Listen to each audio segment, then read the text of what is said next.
the Trump agenda advances in the House. Capitol Hill. The ayes are 217, the nays are 215.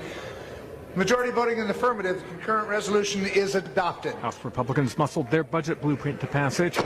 We got it done. House Speaker Mike Johnson. We have a lot of hard work ahead of us, but we are going to deliver the America First agenda. We're going to deliver all of it, not just parts of it, and this is the first step in that process. President Trump made calls to push reluctant Republicans to sign on to what he's called a big, beautiful bill. Ben Thomas, Washington. President Trump says his Ukrainian counterpart may soon visit the White House amid word of an agreement on the U.S. accessing and sharing the wealth of Ukraine's rare earth minerals. I hear that he's coming on Friday. Certainly it's okay with me if he'd like to, and he would like to sign it together with me, and I understand that's a big deal, a very big deal. Mr. Trump says it would allow the U.S. to recoup the huge sums of money it has spent helping Ukraine defend itself against the Russian invasion.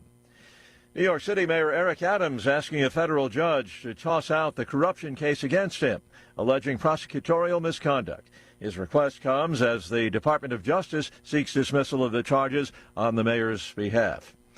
The Federal Aviation Administration says an American Airlines plane arriving at Ronald Reagan Washington National Airport aborted its landing, doing a go-around to avoid getting too close to another aircraft departing from the same runway.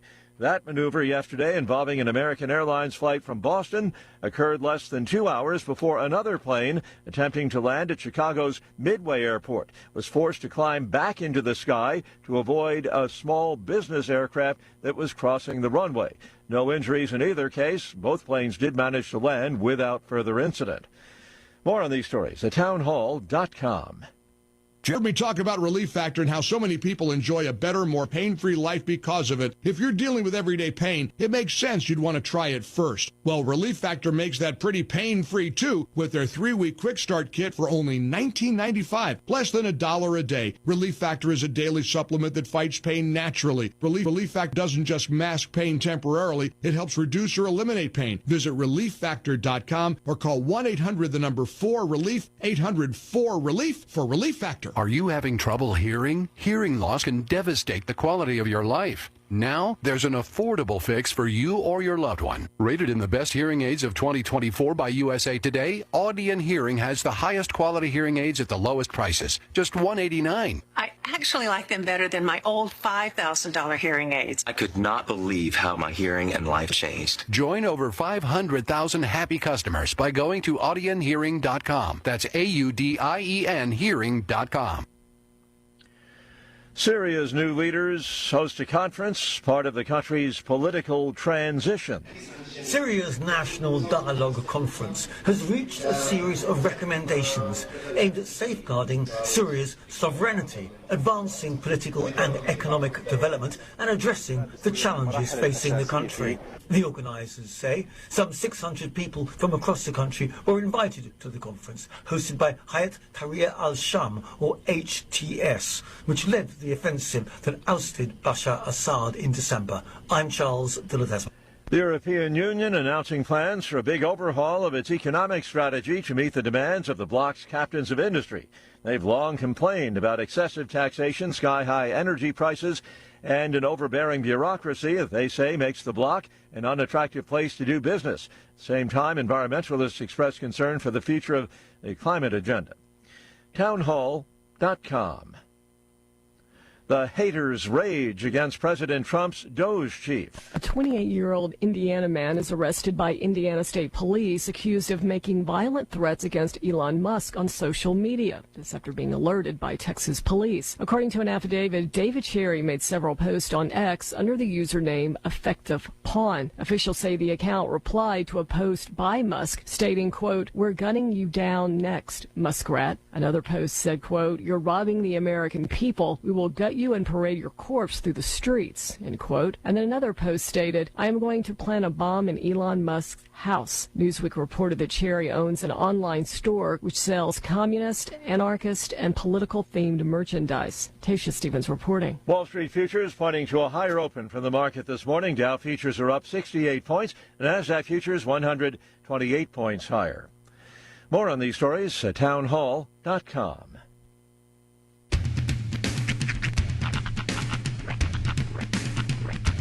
What in the wide, wide world of sports is going on here?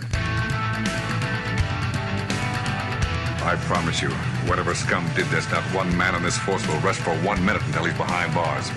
Now let's grab a bite to eat. Yeah, come on. I feel the hot wind on my shoulder and the touch of a world that is older. I hit the switch and check the number. I leave it on and then I slumber. I hear the rhythm ringing through it. Flamenco guitar and cumbia music. I hear the talking of the DJ. The Travelician, what does he say? I'm on a Mexican radio. I'm on a Mexican radio. Broadcasting live from high atop the J.P. White Building in downtown Roswell, New Mexico. It's Mornings with Mike Winters on 106.5 Roswell's Talk FM. Is that what I sound like when I talk? Now, here's your host, Mike Winters. And good morning, one and all. Welcome to Mornings with Mike Winters. I am he. That would be me, Mike Winters. Happy middle of the week, everybody. Ah, yes. Happy Wednesday. Halfway day. Yeah. Hump Warmer, day. but it's cooler than yesterday. Yeah. Because we're going to be like 70. But honestly, I'll take it. Yesterday was kind of miserable. A little too hot for you? You know what it is? It's direct sunlight. Uh-huh. I don't like direct sunlight. So like when I'm standing out like on the porch area to pick up Hunter in the afternoons, I'm facing away from the sun, and so it's just beating down on my neck. And to avoid becoming the redneck that my family lineage promises I will be, I'm always just standing there like this, covering my neck up, and I just look ridiculous. So I need like neck guards. I have a solution. Popped up collar? One better. Oh, okay. In the 1980s, mostly I saw them at theme parks. But when you went to generally theme parks, places like Six Flags, sure. In my case, it was like King's Dominion or maybe a Busch Gardens.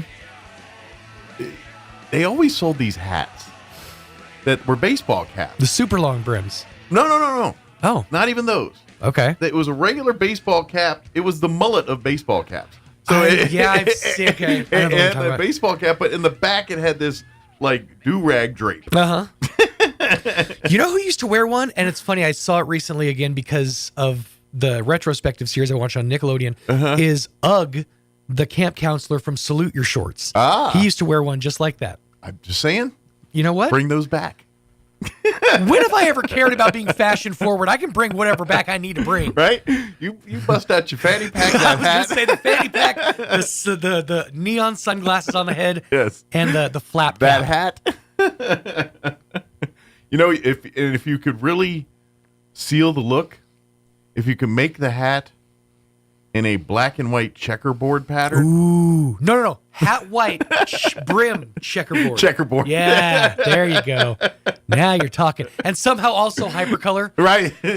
Yes. It's got like a neon green or yellow. Of course, now we're decade mixing. True that. Yeah, checkerboard is leaning into the 80s. The hypercolor is way more 90s. I feel like, didn't one of the Rusties, I think European Vacation Rusty, may have worn that hat. The checkerboard or the flap cap? Yes. I think he did. Now, I could be wrong, but I feel like I seem to remember it, and I feel like it's European Vacation Rusty. But maybe I'm wrong. See if we can find out. You know what? It's close. It is close? It's, you know what it is? It's not quite the hat. It's not quite that hat, but it's, I'm trying to think. You know what it's, do you remember the real short brimmed, like, it's one of these. Oh, yeah. It's kinda almost kind of like your Kangol, but like turned the other way and slightly more poofy on top. Okay, so I was slightly off. Yeah, but it's definitely a hat of its time. Great. It took For sure. Which, by the way, I don't mean to disrespect your hats and call them Kangles. I know they're better than that. I kind of like the like biker hats. Yeah, like not biker motorcycle. No. Bicyclist hats. Cyclist caps. Yes. Mm-hmm. Yeah, like they put over. Usually they wear them under those helmets. back when, when they started wearing only kids. The only time people wore helmets on bicycles was like in the Olympics or racing. Yeah. No one else wore them then. And so, You know who I can't help but kind of feel a little bad for? The Tour de France. France. I mean, they had one guy in their entire history that was even something, and that dude cheated. Yeah. It's like, can you name one more Tour de France racer? You can't. They had, what's his name? Greg LeMond? Oh, fine. There was another American after. You contrarian, you. There's another American after. Oh, it probably was. He didn't get quite to the level. Yeah, you know why? Because he didn't live strong. He had both of his parts. he wasn't as aerodynamic. And he wasn't accused of roiding it up either. But, yeah, you know what?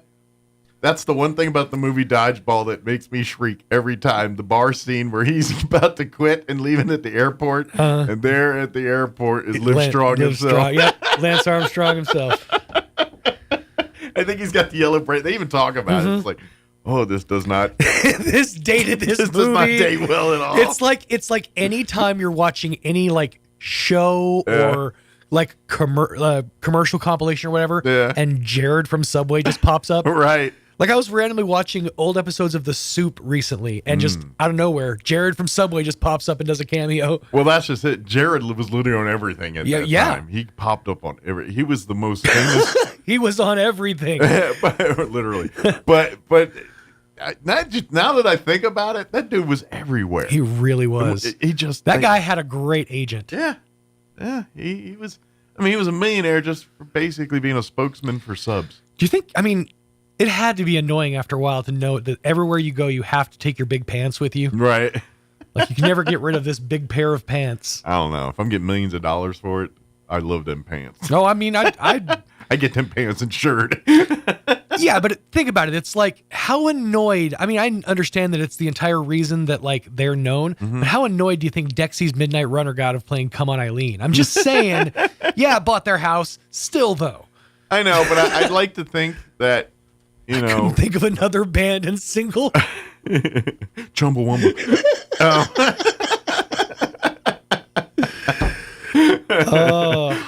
But I'm just saying, like, those moments where you're like, all right, here's the pants.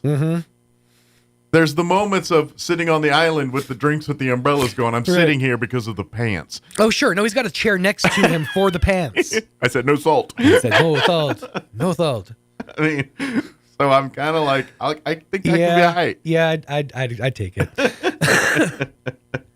I think I could do it. Now, I don't, the other rest of it, but, I'll take the millions of dollars for getting skinny off eating Subway sandwiches. I mean, you get bored after a long enough time. You're not working. You're nothing to do with your time but children. I think the real work is you got to eat all the sandwiches. That's the thing. Is at some point you're like, if I got to eat another Subway sandwich in front of all these people, I'm gonna go. I just love that for a good period of time, like big gigantic fat people would go into Subway and be like, I'm going healthy.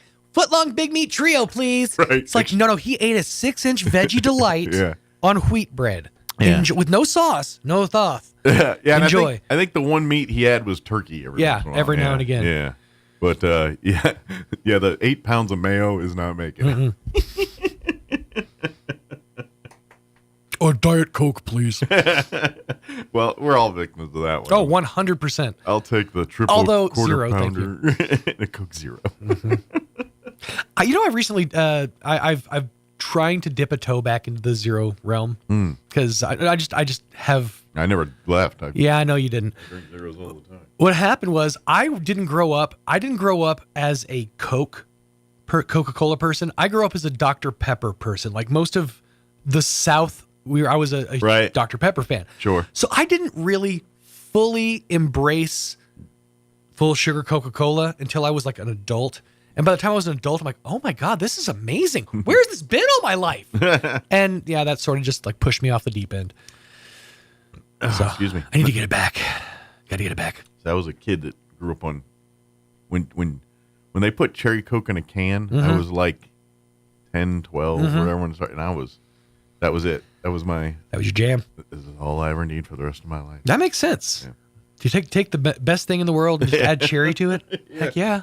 It was my favorite. I was like, this is just amazing. This is delightful. And I kind of missed, I was kind of too young for the soda fountain, the poodle skirts and showing up and give me a cherry cola and a chocolate malt. Or, I kind of, occasionally, in the places that had that, by the time I got older, were shady and usually some guy that smelled funny hung out there all day. You don't go to the soda fountain now. Yeah, the soda fountain turned into a 7-Eleven and pockmarked 15-year-olds doing soda suicides. And the jar of pickled pig's feet ended up there somewhere too. All right, let me give you the rundown for today's show. Oh, yes. We are going to replay an interview this hour. Yesterday we had head dude over at the Chaves County Detention Center, Mike Briscoe, and Chaves County Manager Bill Williams had a great conversation about the jail and just talking about what's going on over there, other than, jail. Other than jail. In the 8 o'clock hour, we're going to have Don Well join us wearing yet another one of his hats. Oh, man. His Friends of the Zoo hat. Nice. He's going to talk a little bit, give us an update on things happening at Spring River Zoo. They're kind of getting back the organization together and kind of rebuilding from flooding and all that stuff. So we'll get an update from Don on there. Very good. And then in the 9 o'clock hour, I think Don's going to hang around putting on his other hat with Jen and Lee. American Legion Post 61 folks are joining us for their monthly visit at 9:15 today, and we'll get an update from them on various things they've got going on through Legion. Very good. And then, of course, we'll do all of your newses of the local, national, variety, Wall Street business updates, and whatever else. Oh, by the way, well, not a lot of good news last night from the basketball world. Artesia girls fell to Lovington 43-38 last night. Goddard girls fell to Portales 62-26 last night. Roswell fell to Carlsbad 38-27. On the boys' side, Goddard fell to Lovington 67-45. Artesia fell to Portales 58-57. And then Carlsbad beat Clovis 40-38. So as far as a district tournament for basketball, how that continues, here on Friday, Lovington and Portales in the girls' side will square off. In the boys, Portales and Lovington will square off on Friday. In 5A girls, Carlsbad, Clovis, but Roswell in 5A boys, they'll take on Carlsbad tomorrow. We will be streaming that game on our website, ksvptv.com. Tomorrow night, we'll have that for you streaming on the website there for that Roswell matchup. But it looks like the rest of them will have to wait for state playoff bids to see if they get in there. But everyone else kind of fell last night, looks like. All right, 7:18. Let's get you up to date on the weather. I'm meteorologist Steve Hamilton with your Pecos Valley weather. Little cold front on the way in. That'll be arriving late today and tonight. In the meantime, we'll stay fairly mild, about 70 for Roswell, 74 at Carlsbad, and 72 at Artesia on today's high. We should get sunshine. It will be a little bit windy. Maybe a shower overnight, cloudy, and we're in the upper 30s. And then we're back to sunshine on Thursday, but it will be a little cooler, highs near 60. That's your latest forecast. I'm meteorologist Steve Hamilton. Thank you, Steve. Currently 44 degrees here in Roswell. Humidity is at 37%. Winds currently out of the north at 10 miles per hour. Today we're looking at 70 for a high under sunny skies. Winds will be out of the north 10 to 15 miles per hour. He said a chance of showers. I get the term sprinkles. We're looking at a chance of sprinkles, what I'm seeing after 8 p.m. tonight.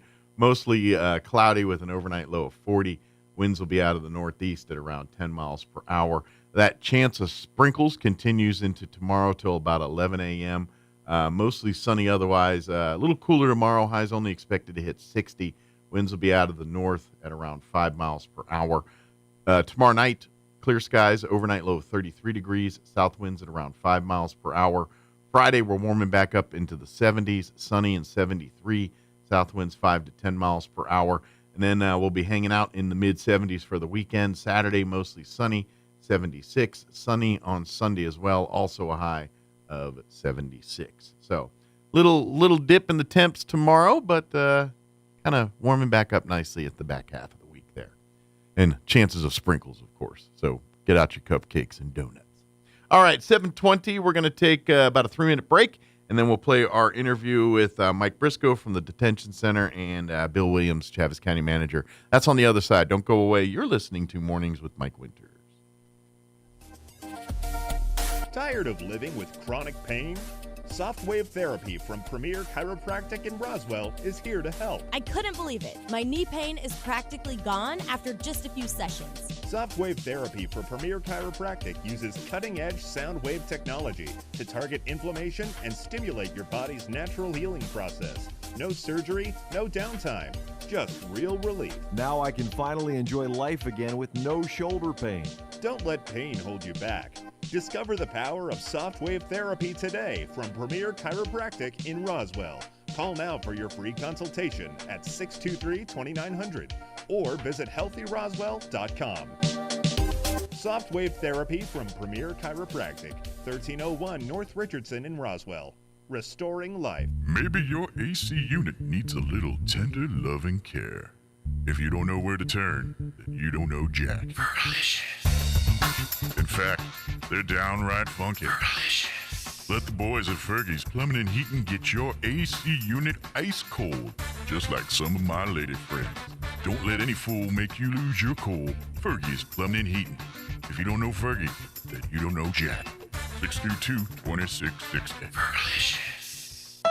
Trade up and cash in during the Keys for Cash event at Roswell Honda. Up to $4,000 more for your trade. Roswell Honda wants your trade in, and that means trade values are at an all-time high. With 0 down, no payments for 90 days, and low 1.9% APR options available, there's never been a better time to trade up and save big. Don't wait. Be a part of the biggest sale in the history of Roswell Honda. Trade up and cash in during Keys for Cash on now at Roswell Honda, 2177 West 2nd. Picture this. You're behind the wheel of a John Deere compact tractor.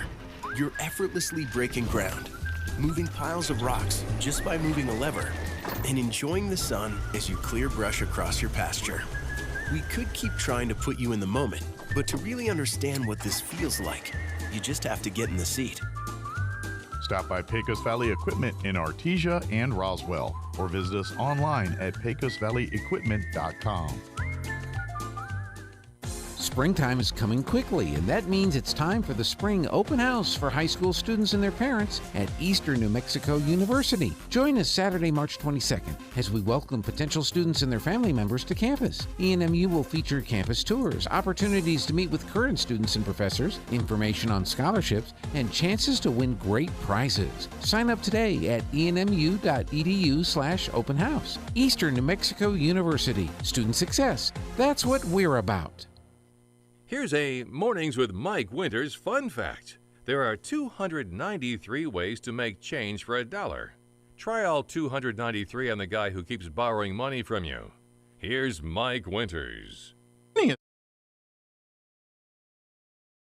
And good morning. It is 27 minutes after 9 o'clock. And joining us in studio this morning from the Chaves County Detention Center, Mike Briscoe joining us this morning. And, of course, County Manager Bill Williams hanging out with us as well. Good morning, guys. Good morning.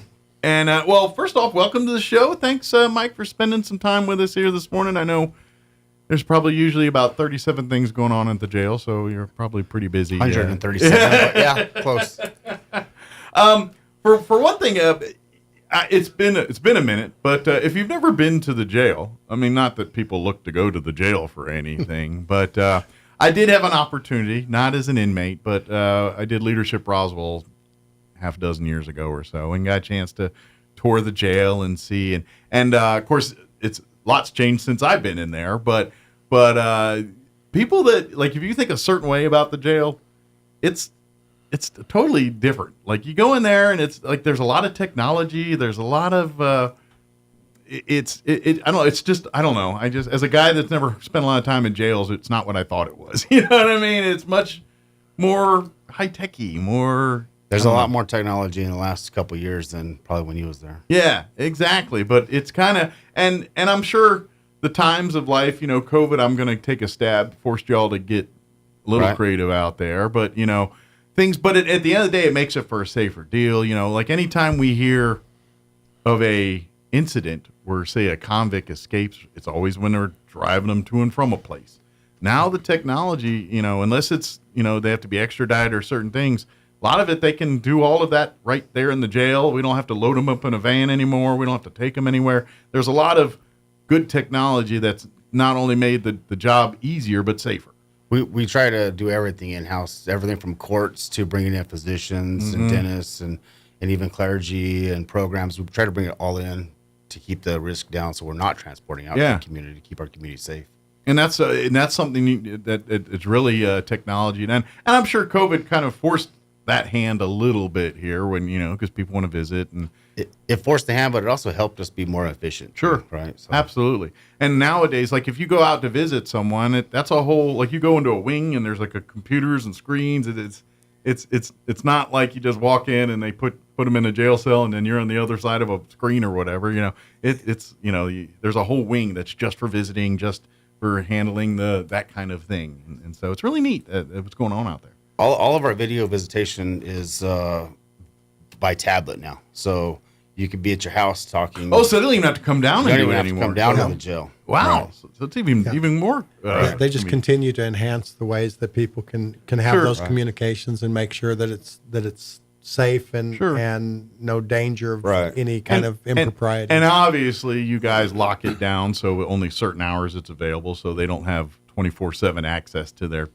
You know, well, all video visitation is now done away from the facility. Gotcha. So but I mean, there's certain hours that are allowed. Like, like they can't 2 a.m. Say, you know, slip me a file in the cake. You know, that is an area. The inmates actually don't even leave their pod now to do a video visit. Okay, so they stay in that. They're on a tablet video visiting their loved one on the streets while they're at home.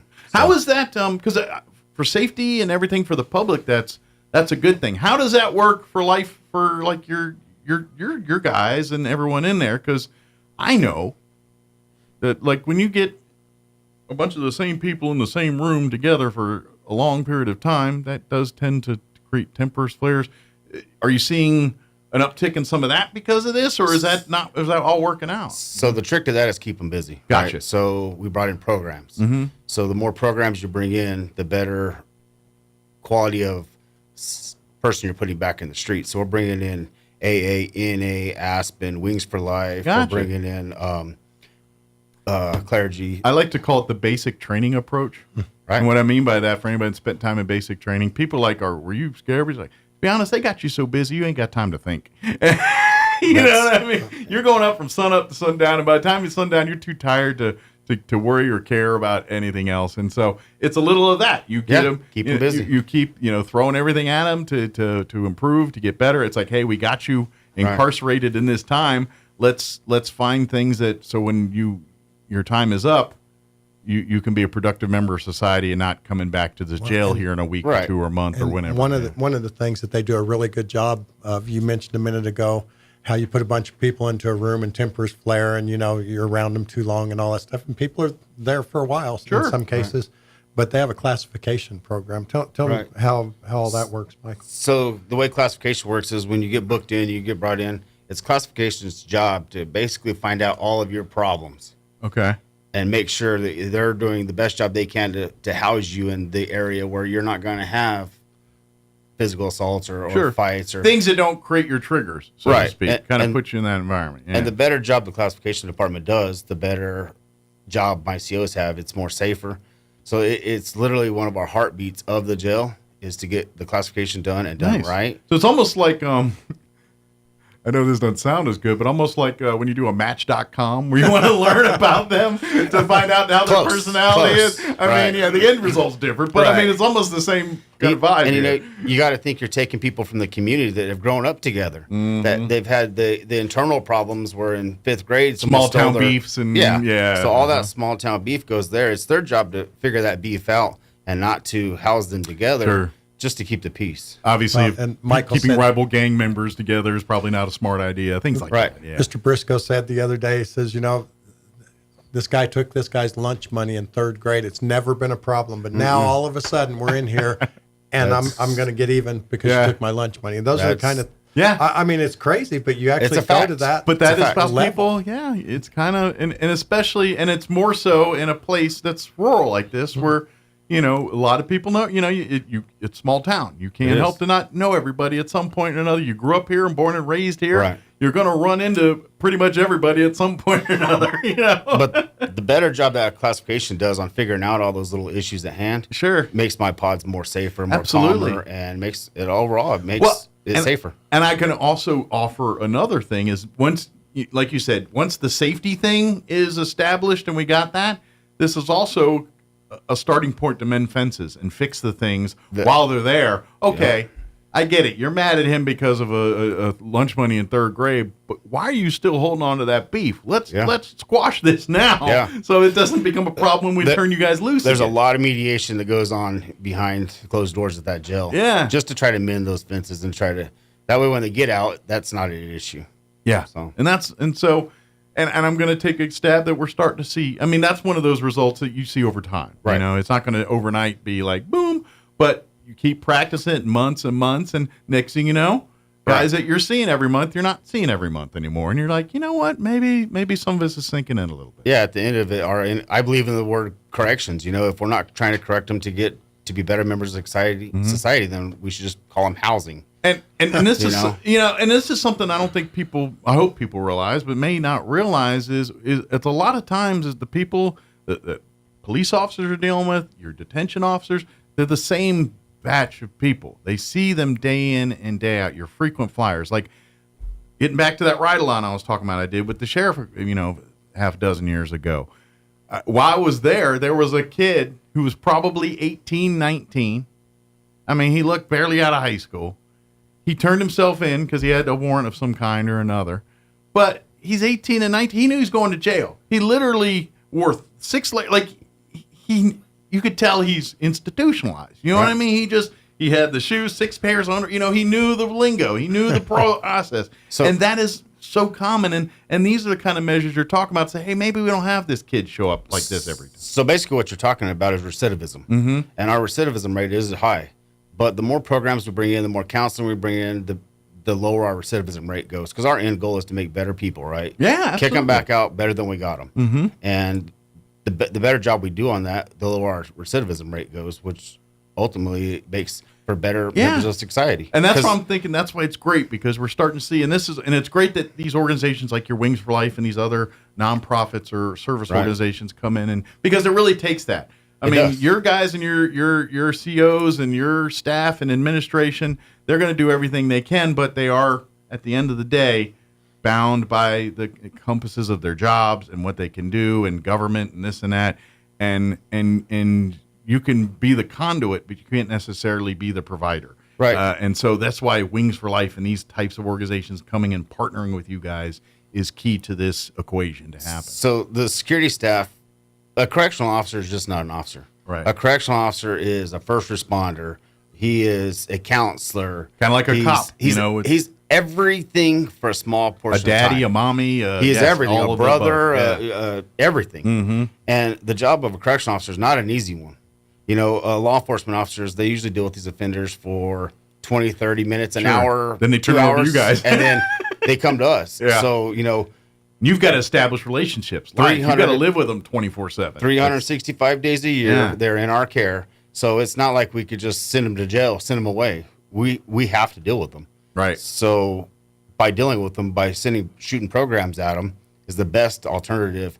That way they can stay busy, they can maintain without getting in trouble, and leave hopefully being a better person than when they came in. Well, and here's the thing: is if we don't do this, then the people that we could save are going to get worse in jail, and that's the rub. Is jail is either going to make the criminal or prevent the criminal.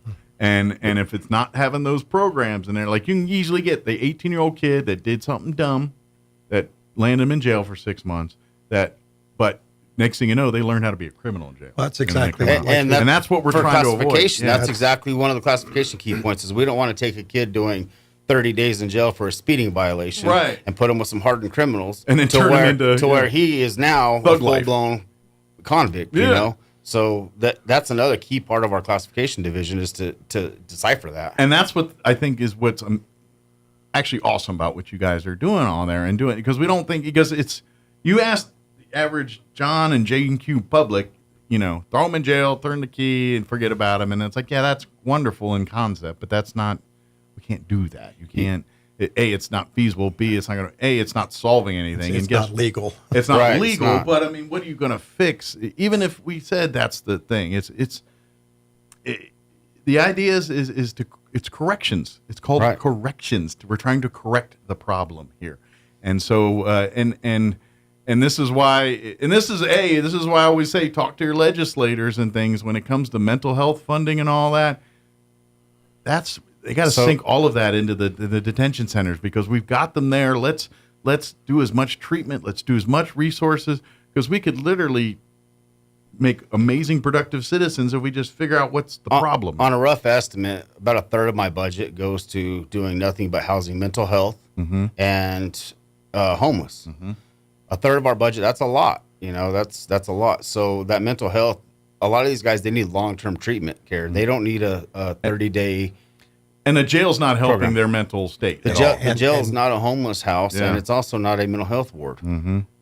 But by default, they've kind of become that. And you've given them that hat. Yeah. He mentioned the budget. We've talked about it before. The big three in the county. Number one is the detention facility. That costs the county taxpayers more money than anything else that the county does, and it's for those reasons that Mr. Briscoe has mentioned, because he has to be the babysitter. He has to provide the meals. He has to provide the counseling. You're the line in the sand at the jail medical. at the end of the day. Yeah. And at the end of the day, we got to be good stewards of taxpayer money, right? So bringing in these programs that are coming in, donating their time to give us better members of society, I believe is a good steward of taxpayer money. Which kind of shifts my gears here to a little bit, because we are recruiting, we're hiring. They're always looking for great new members to be a part of the team at the detention center, whether it's a CO or one of the other departments and services, whether it's the healthcare side or food services or whatever, the many other different things to run a jail every day. But we want to get these qualified people that people that do care and this is. But here's also the other thing, because by instilling these programs and allowing the folks that are incarcerated there to be improved and to give them a sense of community in jail, because that's also part of these programs. It gives them a sense of community, a sense of belonging. It is. And it also, when that happens, then you have people are working together. People talk to each other, treat each other like they're not trying to who's fighting, who's beefing with who. Everyone's together on the same page, trying to get out of that situation, be better. And when you've got the pods in that, then I'm sure your COs and everybody else are just like, yeah, this is how it's supposed to be. We don't have to be in here, playing cops. We can be here playing mentors. We can be in here playing buddies a little bit here. We booked in over I believe it's 3,700 inmates or 3,700 detainees last year. And as a correction officer, you almost get to know every one of them, and well, not almost. You do get to know every one of them, and you know what helps them, what sets them off, what they need. And as a correction officer, that's a big task. 3,500 different faces in 1 year that you have to learn what'll set them off and how to keep them safe. And as an officer, you're not only keeping them there, keeping them safe, but you're also protecting them from civil rights. You're looking out for their best interests. Absolutely. It's a tough job. It really is. But here's the thing too: is the ones that do it well, they get respect. You know what I mean? Like your correction officers that take the time, that talk with their folks, that work with their folks. They're hard but fair. I'm going to say they probably have a better success rate of reaching to folks because of just being honest and being real with people is lights out a great way to get a problem solved. And if you've got COs that are treated like they're going to get way more headway and get more done than them, being adversarial in there. Right. You know what I mean? Correctional officers, the best advice I could give any new correctional officer is be firm, be fair, and be consistent. Mm-hmm. As long as you're firm, fair, and consistent every day, you're going to get the respect. Sure. And corrections is definitely a respect world. Like I tell them, if an inmate disrespects you, we handle it. Sure. We handle it, but tomorrow's a new day. Everyone's entitled to a bad day. So tomorrow you don't hold no grudge. Tomorrow you go back in that pod and you are firm, fair, and consistent every day. And I've watched enough of these National Geographic jail shows to know that respect, pecking order, that is the top priority in jail. It's all about you egos and everything else, and disrespect and respect, and a simple disrespect will get you dropped in jail. And so that's why COs are treating everybody with respect. Like you said, hard but fair. Yep. You tell them, look, the rule's the rules. That ain't going to happen. That's but look, correct. you square dealing with me. I'm not going to give you, and that's the relationship. And you got to think you got to do that while you're booking someone in. Well, everyone that comes to jail's mad. Mm-hmm. Ain't no one came there voluntarily. And half of them are probably inebriated. They're either under some type of influence of alcohol, drugs, something. They're also mad at the cop. They're also mad at their spouse. They're mad at the store. They're mad at whoever pressed charges on them. Mm-hmm. And then we get them. Well, now it's our job to take that upset individual and get them through a whole process. Right. Where they don't want to talk to you. They don't care. They're mad. They just want to fight. But it's our job as professionals to calm them down, de-escalation techniques, talking to them, just monitoring them goes a long way. And once that happens, then the process goes pretty smoothly. I've seen enough of those types. Yeah, you see that, kind of when they come in drunk or high or whatever, and then you kind of let them draw out the tank a little bit. And once they start sobering up, you're like, wow, they're a totally different person. They're totally... Verbal judo is the best thing that we could teach our correctional staff and to de-escalate situations. That way it don't come physical. That way it doesn't escalate to that. Sure. And one of the things we've talked about a lot, Mike, is how the county employees are kind of family. Okay. So now let's put that on an exponential level. The detention officers, they've got each other's back. Absolutely. If something goes south, if this guy comes in mad and wants to fight, sure. He knows that you're going to help me out and do it the life of a appropriately. correctional officer is best defined as it's a dysfunctional family. Sure. That's my brother. That's my sister. And I may be upset with them and say something about them, but ain't no one else going to, because it's definitely a dysfunctional family. They're going to have each other's back. It's the same mindset that law enforcement, military, it's kind of like military, you always see the running jokes about Army making fun of Air Force and Marines. Everyone's making fun of Marines or Navy, this and that. But if you catch non-making, it's like, you ain't get to make that. Right. And those, same those kind of deal in officers, that world. Yeah. Those officers are actually the ones that make that world safe. Yeah. It's not me. It's not the upper echelon. Those officers are the ones on the boots on the ground is who does the job. And everything to delivering their food tray to them. I mean, it's done with such respect. Sure. Everybody's got to be fed 3 times a day there.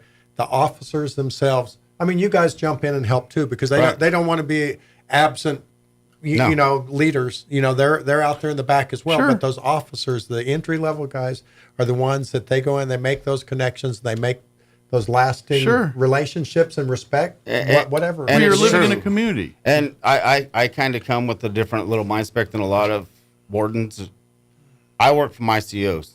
So whatever I could do to make their job easier, smarter, and faster, I'm going to do it. Even if it matters if I have to go and battle with the county manager to get funding or whatever, I'm going to do it because I work for those COs. Sure. Those COs is who makes that place go around. Well, and at the end of the day, credit goes to them. Well, at the end of the day, it's so much easier for your job when the inmates are I'm gonna say happy, but not upset. None of them are happy, right?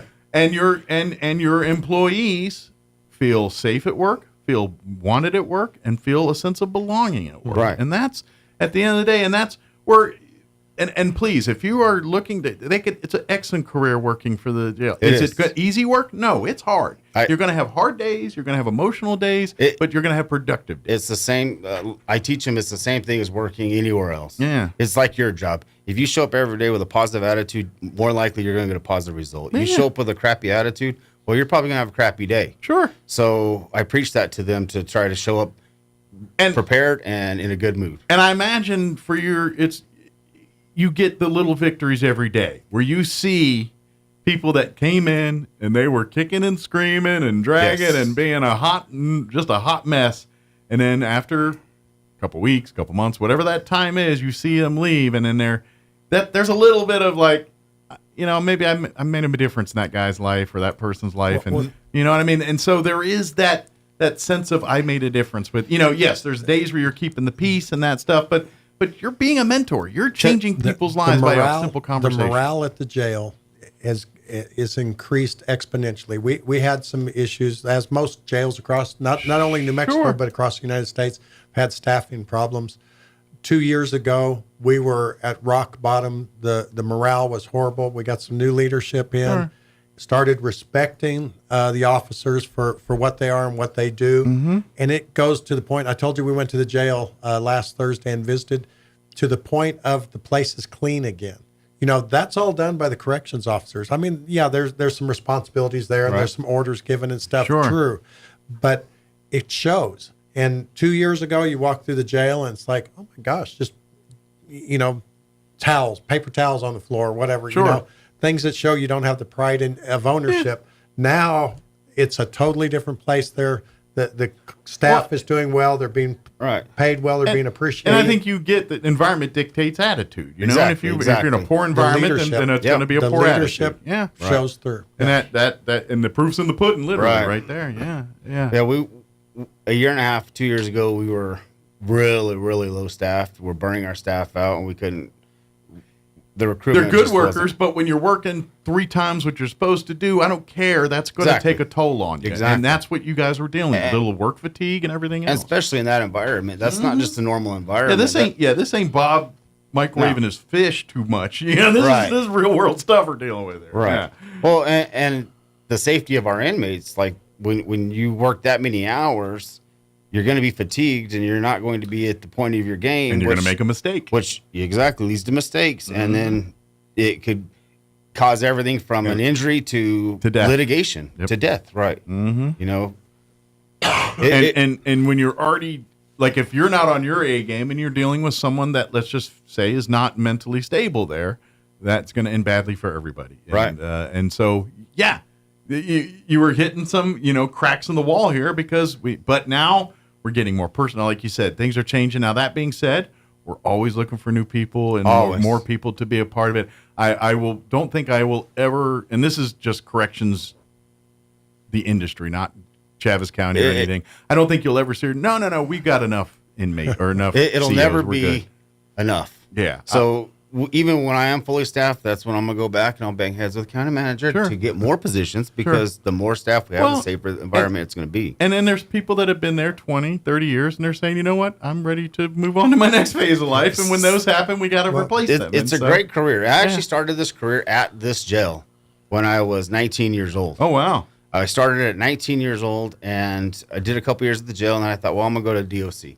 So I went to the DOC, and instead of retiring, I decided to come back to the jail. So I'm at the jail, and just to see where it's came from when I started to where it's at, amazing. Yeah. Amazing. And I'm going to say the folks that work there that have, probably been a few folks that have been there for, they've seen the good, the bad, and the ugly. And they're like, man, this is probably the best run I've seen since I've been here. Well, and the good training, they don't just hire someone and say, okay, follow Dave for 5 minutes, and when you get done, come back and we're going to put you in here. I mean, they have a robust training program. Sure. They're working on accreditation to the National Institute of Jail Operations. That's correct. We have a pretty good relationship with this national organization. Yeah. They invited Mr. Briscoe to their elite academy because they came in and saw the changes that were made at our county level and asked him to come and speak and be a part of their elite academy in Utah, I think it was. It was in Utah. And they did that, but all these things are being done to make sure that the staff is better. All the additional, 300 new video cameras you've implemented in the last year? We have. To protect and That's take great. care of the people. Well, it takes money to do the job right. It does. And I will give this out to our county commissioners. They've definitely had my back since I've been there. Yep. Everything I've thrown at them, they've questioned why I need it, and I give them the explanation, and they've had my back 110%. Sure. And that's the two-way street where the county commissioners say, well, you had good answers. And honestly, that was one of my biggest worries about going from the state penitentiary to the jail was, well, I'm gonna have to deal with these county commissioners. But it's been nothing but enjoyable, and they've had my back. And we've done a lot of security upgrades out there, everything from fencing to cameras to we actually have a body scanner, so everyone comes in and gets body scanned. And none of this, but that's what makes this, and this is kind of what you and I be talk about every week when we talk about, or not every week, every month when we talk about coming, that's that cohesion. That's just, and it really starts with the commission doing their thing and, the trust and every the department. Right. And then obviously with you doing what you're doing, you're putting there, basically you're instilling trust in the commission. So when you do come to them and say, look, I need this, they're like, well, Mike's not usually one to kind of, be, overly. Everything he's told them has come to fruition. So I think it's a two-way street where, yes, you're giving credit, but I would say you've also earned that by doing what you do. And so I think but this is what we're talking about in jobs with the county. And there's a reason why every county commission meeting, and they do the annual, employee longevity. There's always a 20, 30-year county employee there, whether it's at the jail or the road department or in the clerk's office or whatever it is, because it's a good place to work in the county. So go to the county's website, apply the process here, and let's see if we can get the ball rolling. And I imagine with a career in corrections, like law enforcement, it's not just something you fill out an application. I mean, it starts there, but you kind of learn the job, training, and then obviously go on for your formal training and everything. And for a lot of young men and women that want to get into law enforcement after high school, they can start with us, and they can start investing into their PRA. They can get into the field, and it's a great stepping stone in case they want to go to state police or to SO or to city police. You can't be a city cop unless you're 21 years old, but you can start your PRA and you can start getting in that field with us. Absolutely. So, and have a great, step ahead of everybody else, because you understand the mentality, you understand what happens after. Plus you want to know just crime politics and everything else. Hanging out in the jail, you learn all that stuff pretty easily, don't you? You're right, exactly. But not only that, you actually learn your verbal judo and your de-escalation techniques. Yeah. You learn how to talk to these offenders, which means when you get out there on the streets as a cop, you're going to be a step ahead of the normal cadet that just came out of the academy. Absolutely. Because you've already been dealing with them. You've already got that rapport with half of our offenders, You don't have that nervousness of the exactly. I mean, the unknown's always the unknown, but you're better equipped. That's right. To say, okay, and you're watching the cues. Right. Like as a CO, you're watching the same cues. If someone's irate, it's one thing for them to yell, and you're like, well, they're yelling, but let me see the other cues to see if this is going to be more than yelling. And and that's vital training that you can only learn by it happening in front of you sometimes. Well, and another thing that you learn a lot about at the jail, surprisingly, is about the court system. Right. I mean, I've learned more about the court system watching what happens at the jail and the video arraignments and all of those things than I ever. And that's another thing, too. When I came into this, I didn't know the court procedures at all. In DOC, we have a JNS, we have a judgment and sentence, and you sit down and be quiet until that day comes up. That's about all I knew of courts. Yeah. So coming over to the county, I had to learn this. And, shout out to our judges because they've really helped me. Oh, yeah. Those judges helped me walk through different things like, hey, you can't do this, you could do this, you need to do that. And I really do appreciate our judges here in the county. That's really awesome. Do. Well, it's sometimes you're learning everything. And yeah. He has a great rapport with all the judges, whether district or magistrate judges or even the municipal judge has been a real ally. All of them. Well, and basically, I just went to him and said, look, I don't know. I need your help. I need your guidance. And every one of the judges have backed me up and walked me through it.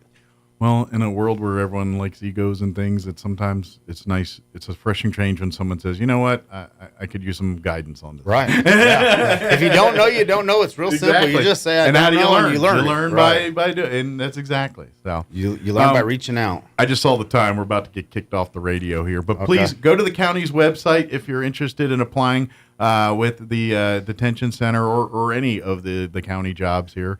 But if you're looking for a rewarding career, detention has some great opportunities here. Is it a hard job? Absolutely, but it's a rewarding job. They have some really good videos that show the entire everything that goes on there. Where would they find those? Just YouTube? Just put they're on YouTube, and they're also on our Travis County website. Very good. So excellent. Well, thank you guys. I'm sure you got a few fires to stomp out. So let's go thank do that. You. Thank you. Good job. And we'll see you down the road here, Hope. All right. Thanks, sir. All right, 9:58. Quick break before they kick me off the radio. Don't go away. National Championship Air Races are inviting everyone to an exclusive business and community presentation. The event will feature Fred Telling, the chairman and CEO of the National Championship Air Races. and President and Chief Operating Officer Tony Logoteta.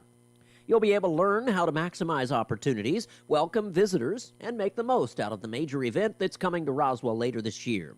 The event is on Thursday, starting at 6 p.m. at the Roswell Chamber of Commerce building. That's 131 West 2nd Street. And a reminder, this is the final week for curbside flood debris collection in Roswell. AmeriCorps volunteers continue to offer cleanup assistance. Debris removal is offered through the end of February for residents of Chavez County who have flood debris left on their property. Residents do not need to call to schedule the debris removal, but you do need to place flood debris at the curb. You're up to date. I'm Jared Sorello. Have you ever wondered what exactly is on the dark web? I hung out for a day to see what I could find. I'm Kim Commando for Home Title Lock. Go to HometitleLock.com and use promo code KIM250 to get the protection and peace of mind you deserve. The dark web is the part of the internet that you can't Google. You need special software like Tor to even access it, which masks your identity. I was shocked at how easy it was to stumble across marketplaces filled with the worst things imaginable. How long did it take to find hitmen for hire? 5 minutes. One site listed rates up to $50,000 for an assassination. Drugs even easier. Viagra, $135. Ketamine, $60. Marijuana, top shelf, $240. Yeah, it's really simple to find all this. But here's the reality. Many of these sites are either honeypots set up by law enforcement or scams designed to blackmail. The real crime isn't happening in open marketplaces. It's in the shadows, where you don't see it. If you'd like to see photos of what I found, hit my website today, commando.com. The FBI says a new scam, house stealing, is on the rise. Criminals forge your signature, fake a notary stamp, pay a small fee, and file it with the recorder's office. Boom, your home title is no longer yours. They can then take out loans or even sell your property. When was the last time you checked your home title? For me, the answer is never. That's why I trust Home Title Lock. Their $1 million triple lock protection helps keep your home and equity safe. You get immediate 24/7 monitoring of your property, urgent alerts if there are any changes. And if fraud should happen, their U.S.-based restoration team will spend up to $1 million to fix the fraud and restore your title at no additional cost. I've teamed up with Home Title Lock to give you a free title history report so you can find out if you're already a victim and access your personal title expert, a $250 value just for signing up. Go to HometitleLock.com and use my promo code KIM250 to get the protection you deserve. Running a business is tough. Operational demands change fast, and keeping up can feel impossible. That's where DSI comes in. We've been helping local businesses thrive for over 25 years. You might know us for printer products, but we're your one-stop shop for cutting-edge office technology, from managed IT to video security, audio-visual technology, and more.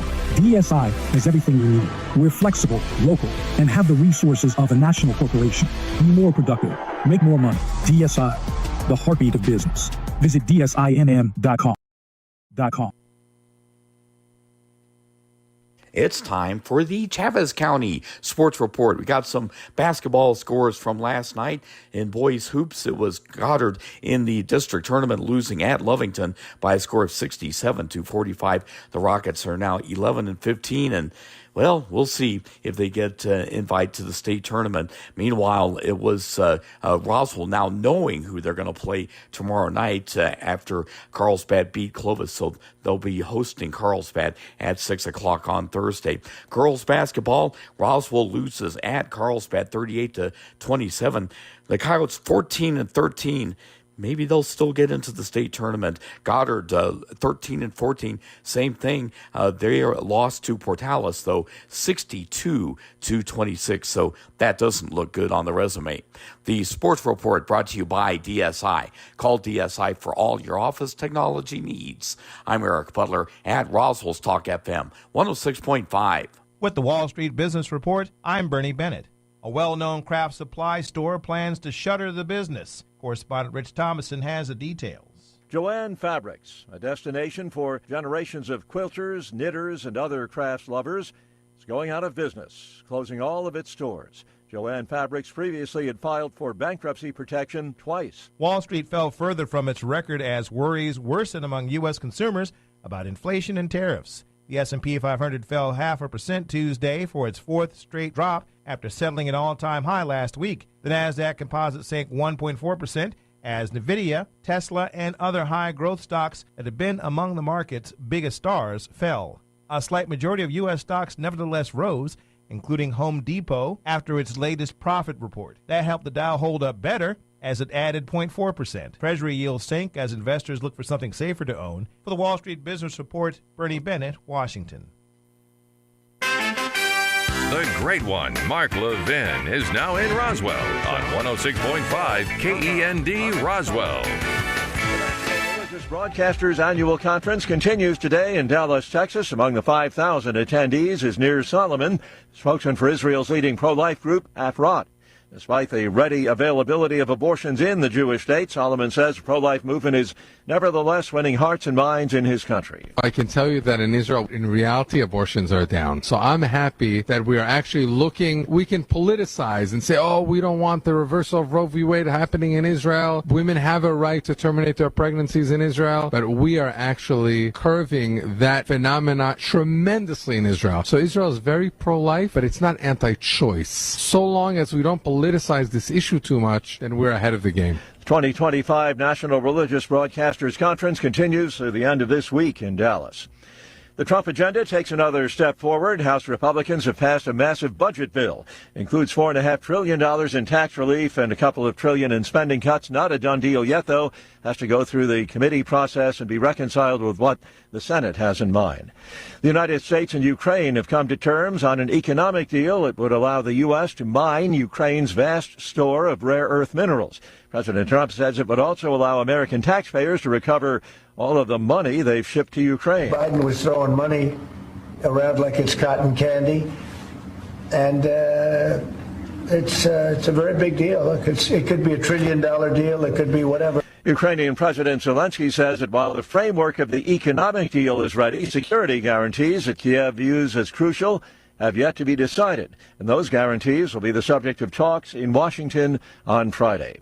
On Wall Street, stocks in positive territory with the Dow up 110 points, the Nasdaq trading 171 points higher. More on these stories at townhall.com. Here's an important message from the Diabetes Solution Center. Do you like pricking your fingers to test your blood sugar levels? No one does, but it's important to maintain your health. And now, by wearing a small remote device called a continuous glucose monitor, or CGM, you don't need to prick your fingers anymore. It's easy to use and helps you make more accurate diabetes treatment decisions. If you are testing your blood sugar 3 or more times daily, injecting insulin, or using an insulin pump, call the Diabetes Solution Center right now. And if you have Medicare or most major insurance coverage, you may be able to get a new CGM at little to no out-of-pocket cost. Shipping is free, and we'll even bill your insurance company for you. If you are testing your blood sugar 3 or more times daily, injecting insulin, or using an insulin pump, call the Diabetes Solution Center right now to learn how to end the painful finger sticks and get your own continuous glucose monitor, or CGM, at little to no out-of-pocket cost.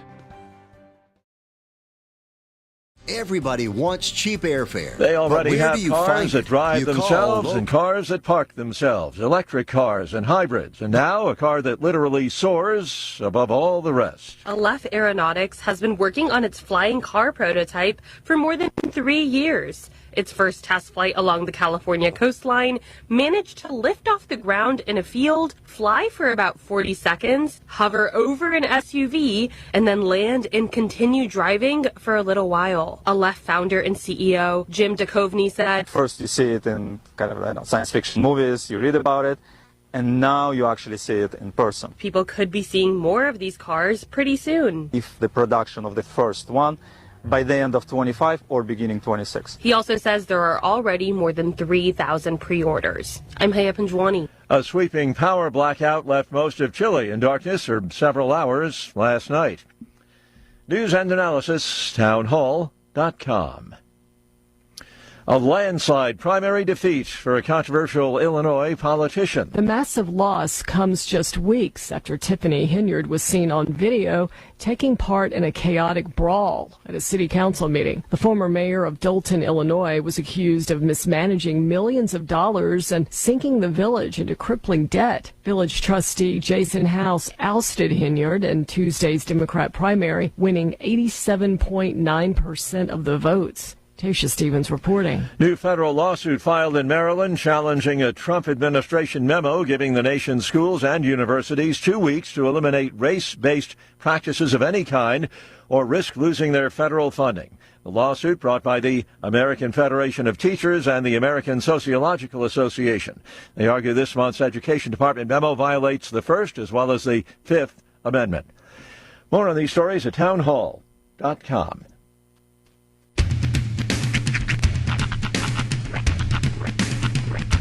What in the wide, wide world of sports is going on here? I promise you, whatever scum did this, not one man in this force will rest for 1 minute until he's behind bars. Now let's grab a bite to eat. Yeah, come on. I feel the hot wind on my shoulder and the touch of a world that is older. I hit the switch and check the number. I leave it on and then I slumber. I hear the rhythm ringing through it. Flamenco guitar and cumbia music. I hear the talking of the DJ. The travel listen, what does he say? I'm on a Mexican radio. I'm on a Mexican radio. Broadcasting live from high atop the J.P. White Building in downtown Roswell, New Mexico. It's Mornings with Mike Winters on 106.5 Roswell's Talk FM. Is that what I sound like when I talk? Now, here's your host, Mike Winters.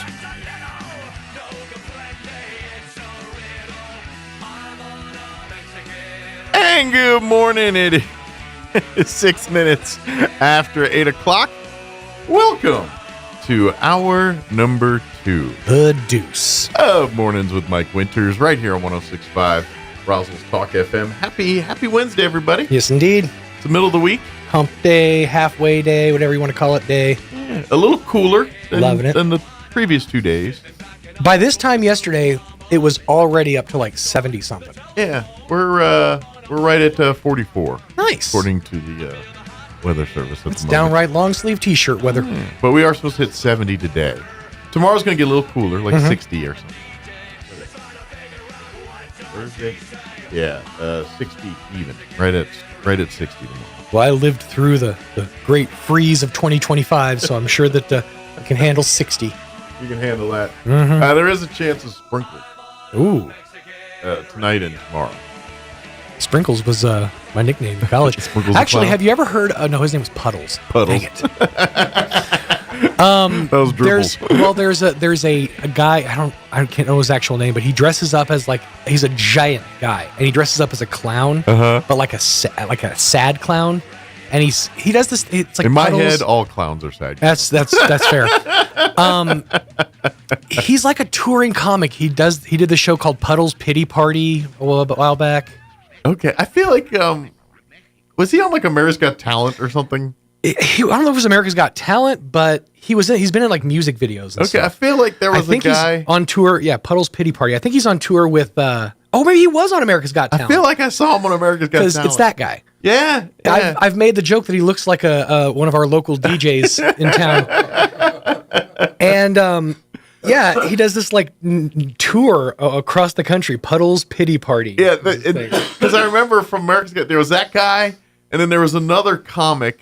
And I think he was British, or Australian, but he wore like a dog costume, but his face was open. You're talking about, and he was he was kind of dark too. Hold on.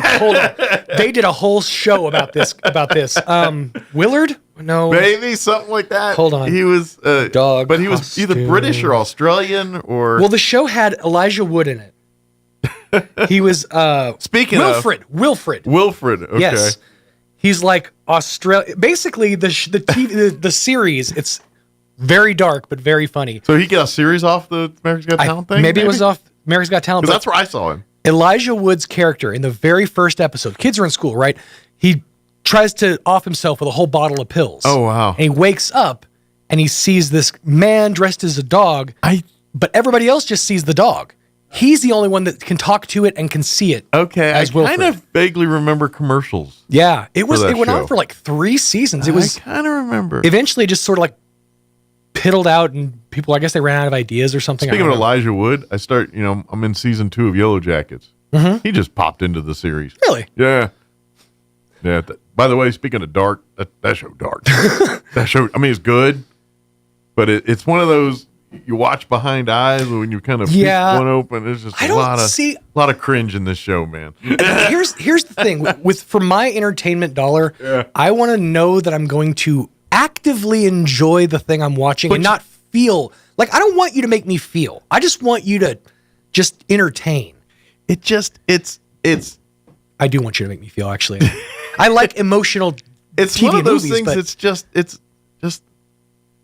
It's just a lot of mental darkness to get through. You know, it's it's like, to me, it's like if you're a parent or someone like that, I feel like it's like, if I screwed everything up, this is what my kid's gonna do. You know, I feel like this show is showing you that or something. Gotcha. You know? Now, granted, it's different. Because at this point, I'm still like, paranormal, yes, but this show's got you going. And just when you think it's one way, they pull you another way. Mm-hmm. It's kind of... Just when you go to zig, it zags on you. I just want some answers, man. At the end of the day, I'm just trying to find out what's going on in the woods. And that's sort of also why I never got into shows like Lost, because in order to prolong the series, they have to just keep not answering questions. And that's frustrating. You know what? You just gave me my fear. I hope they don't sham night MLM Ding Dong or Lost. Sham night Emalong? Because if they do, I'm going to be so mad because I'm investing. I'm like, all right, I got to know. Don't do a what's happening or what the happening, whatever what's happening. What's happening? Rerunning them, running over a lawnmower. That's great. Come here, Shirley. No. No, the happening. Where they just ended. It just stopped. Mm-hmm. Spoiler alert. Oh, Haven't yeah. seen By the way, that garbage of a movie. Yeah, it's The Village. That's another one. Oh, it's just by the Walmart 10 miles up the street. It was the trees. And you know what really upset me about that movie? They said that like 10 minutes in. It's the trees. Yeah. And then this whole movie goes on, and by the end they're like, oh, it's the tree. Guys, it's the trees. Yep, you make one movie, and then we got to deal with 700. Mm-hmm. Oh, this sucker. You know, I will say, though, when you get M. Night Shyamalan properly, it is kind of nice. There was an episode. Oh, a good one. Good one. Like, if you get Sixth Sense M. Night Shyamalan. That's what I'm talking about. Not The Happening M. Night Shyamalan. Well, okay, there's an episode of the TV show Scrubs where it's actually the saddest one, but oh gosh, what's his name? The guy from Bedazzled. Fraser? Brendan Fraser. Yeah. He's Dr. Cox's friend, and he always has his camera with him. And they make a reference to, oh, you're always going to have a camera with you? He goes, till the day I die. And then the rest of the episode, and you don't notice it until you go back and rewatch it. The rest of the episode, spoiler alert, he didn't have his camera with him. It's because he died halfway through, and it's just the ghost of the character they did do hanging out with. Sense on you. Yeah, and I didn't realize it until my second watch. I'm like, there it is. I got sixth sensed. You did. Those are good ones. Yeah, not The Happening. Well, it just went away. Right. When it feels earned, it's better. And part of it's my fault, because every once in a while I'll watch the trailer like, oh, maybe this is a Sixth Sense one. Mm-hmm. Nope. Nope. You go in, get your mouth all set up for some Sixth Sense, and you go out with After Earth. Yeah. It's like, oh. And all the M. Night Shyamalan Madame Defenders, I'm like, name another good movie, and they're like, Unbreakable. I'm like, eh. That's what I was. Well, here's the thing with Unbreakable. It was a decent movie. I wouldn't say it's Sixth Sense good, but it was good.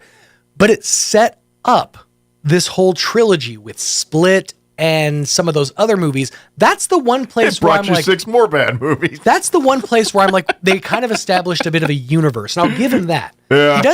He does have a bit of skill. I mean, in certain things. Yeah. He's got great concepts. I don't know if he knows. I think he just threw a dart at the board on Sixth Sense. The rest of the ending is just kind of no. You know what it is? It's the sophomore slump. He's been in the sophomore slump for 25 years. He put all the best stuff on his first album, right? And now he's got to come out with his second. Well, Unbreakable, people tolerate it because there's 7 Lady in the Waters afterwards, and it's just like, well, Unbreakable wasn't that bad. It is true when you compare. It's one of those. It's not a great movie, but when compared to The Happening, whew, it's Scorsese. Yeah. Lady in the Water is another stinker. That is a bad I never movie. even finished this movie to this day. Paul Giamatti, you should Paul be Giamatti ashamed was in it. of That yourself. kind of drew me. I was like, oh, Yeah. it's got Giamatti. Can't be that bad. Oh, yes, it can. Mm-hmm. Hold my beer. You want good Giamatti? Sideways. Bad Giamatti, Lady in the Water. Sideways is pretty good. I like Sideways. I also would throw out Private Parts. Yeah. He plays a good pig Yeah. virus. If you want to see him off the rails. Be honest, I forgot he was even in that. Yeah, that was the first thing I ever saw him in. Yeah. Was the Private Parts, Howard Stern movie. First thing I ever saw, I don't know if I want to admit this, Big Fat Liar with Frankie Muniz and Yeah. Amanda Bynes. Yep, That's first thing I ever saw. That's no Adams, I'll tell you that. It certainly wasn't Citizen Kane. Well, he was actually in the Adams series. That's why I said Adam. Oh, fair. See, I'm smart. I was just going with it. It wasn't a masterpiece. So you remember the HBO series about John Adams? Oh yeah, that's right. He was. Paul Giamatti. You're absolutely right. John Adams. Yeah. I forgot about that. Yeah. Most did. I enjoyed it. Yeah. Well, you're history man. You dig stuff like that. History man. History man. I got a cape with an H on it. That'd be great. Go back to your clubhouse with the history I man. start out just doing history, but by the end of the day, I'm just really doing, crappy UFO ancient alien. You just turn into history. Turn into a crackpot. Yeah. We're gonna pawn things now. What's fascinating? I actually learned this over the weekend. TLC, the network that we have today, the Learning Channel, Yes. or whatever you want to call it, actually spawned off of a channel that started from NASA. It was it was called NASA TV, and basically it was a partnership with several, Viacom and a couple other networks to produce educational content. This was at a time, it was like right after the Challenger blew up, so like NASA had like an ugly name to it. So it spun off into the NASA Nice. TV, which then spun off into the Learning Channel. And now it's a cesspool. I'm gonna end right here on this because this is gonna end it and go. Okay. And that's how, thanks to NASA, they discovered 1,000-pound systems from space. We needed the telescope technology to bring us to film my 1,000-pound life, my 600-pound life, and all these other shows. That's where they found the hair eaters too. Up there. Dr. Pimple Popper, all that good The stuff. extreme couponers. All right. Let me give you the rundown for this hour of the show. By the way, I've been watching that Braylon Out Loud show on, speaking of TLC. That one's kind of entertaining. Oh, is that She's one got with the Tourette's. girl? Yeah. Oh, the Tourette's one. Yeah. That one's. And the first couple episodes, it's all about the Tourette's. I mean, after a while, that kind of fades into this story. But it's they live in the D.C. area, which kind of makes it more interesting for me. I'm like, oh, interesting. Next time you're out there, just go out on your front porch, see if you can't hear You'll be listening. Hear her going off. She had some good ones of the second or third episode. I mean, they were really both Joe Biden ones. They were really funny. They were very funny. It is always interesting when they go into like characters. Yeah. Oh, she does. She does a couple that you cannot help but laugh. They're just like she does this, instead of the dang, but she does. Do you? She does it, and it just her face, everything the way she does it, just they sort of bring this up in the South Park episode. Yeah. But do you think? I mean, she knows that she could get away with anything when she's ticking. Oh, sure. Do you think she plays? I mean, she has to play it up, right? And that's just it. I wonder. I mean, part of it, and see with that, and it's a whole nother. And it's not really for discussion. you and I to say, but right. But part of me thinks is. Yes, all of that because they want that for the show. Otherwise, people aren't tuning in. Right. But at the same time, I don't know if they have to trump it up. I think her triggers and the fact that she's got a film crew and all the nonsense that comes with a show around her, right? It's going to come out anyway. Yeah, I think it's the table set for that. So yes and yes, I think. If she's in her normal life without 37 cameras, it's not as intense. It's yeah. But the fact that Toned they're down a just bit. there is going to make it happen anyway. Yeah, and then there's also the added anxiety that goes with a whole film. Yeah, that makes sense. Yeah, So, yeah, that's kind of my thought. I definitely want to check that one out. Don Weld going to join us here in just a few minutes, talking Friends of the Zoo, and get us an update on looking for volunteers, resources, all kind of stuff. So we'll talk about that with Don here in a bit. Before we do that, though, let's take a quick commercial break, and then we'll talk with Don on the other side. Don't go away. You're listening to Mornings with Mike Winters. Injury, surgery, or illness can set you back, but you don't have to recover alone. At Artesia General Hospital, our rehabilitation services team provides physical, occupational, and speech therapy to help you regain strength, mobility, and confidence. Take the next step toward recovery. Call 575-736-8174 today to schedule an appointment and get back to living life to the fullest. Great news, Roswell. Your friends at Roswell Ford have the best relationship advice ever. Break up and do it right now. Really? Yes. Break up with your old beater and upgrade for less during Ford Truck Month at Roswell Ford. Right now, everybody gets friends and family pricing on all new and quality pre-owned vehicles with up to $8,000 off MSRP on new Fords with 0 down, 0% APR for 72 months, and no payments for 90 days. Plus, we have a great selection of low-mileage, one-owner pre-owned vehicles in prime condition starting at just $10,000. Making payments on your current car, truck, or SUV and want out early? Roswell Ford wants to terminate your current lease or loan, even if you owe thousands more than it's worth. And our aggressive lenders will push to approve your credit, even if your credit is less than perfect. Huge savings, more for your trade, and a better buying experience. Get on board at Roswell Ford, 821 North Main Street in beautiful Roswell, or online at roswellford.com. 0 APR is $13.89 per thousand financed. Interest accrues from date of sale on select vehicles. Trade balance refinanced to new loan. Subject to lender approval. Offers not combined. Are you ready to succeed? The School of Arts and Sciences at ENMU Roswell covers a broad curriculum. The certificates and degrees offered within these programs will prepare students to realize personal, professional, and occupational objectives, from ag science and agricultural technology to behavioral science, biology, bookkeeping and accounting, business administration, criminal justice, education, and mathematics. ENMU Roswell can set you up for success. Register now on campus or online at roswell.enmu.edu. Eastern New Mexico University, Roswell. Success starts here. Roswell Livestock and Farm Supply is your one-stop shop for farm and ranch supplies in southeast New Mexico, with a friendly, knowledgeable team that can help you find the answers to your problems, with brands you know, including Preferred, Pearson, Purina, Hypro Feeds, Ariat, Wrangler, Cinch, Justin Boots, and more. Roswell Livestock and Farm Supply is a proud supporter of area sports, 4-H, FFA, and the farmers and ranchers of tomorrow. Open Monday through Friday, 7 a.m. to 5:30 p.m., Saturdays, 7 a.m. to 5 p.m. at 1105 East 2nd in Roswell. Roswell Livestock and Farm Supply, family owned for 50 years. Here's a Mornings with Mike Winters fun fact. The U.S. Treasury once considered producing donut-shaped coins. They instead decided to go with coin-shaped donuts. Here's Mike Winters. And good morning. It is 22 minutes after 8 o'clock, and joining us in studio this morning, Don Weld back with us this morning, this hour, talking Friends of the Spring River Zoo. Good morning. Yeah. Good morning, Mike. Yeah, we're going to see what the zoo is doing or not doing. Yeah, obviously, since the flooding, much of Roswell has been dealing with a lot of stuff.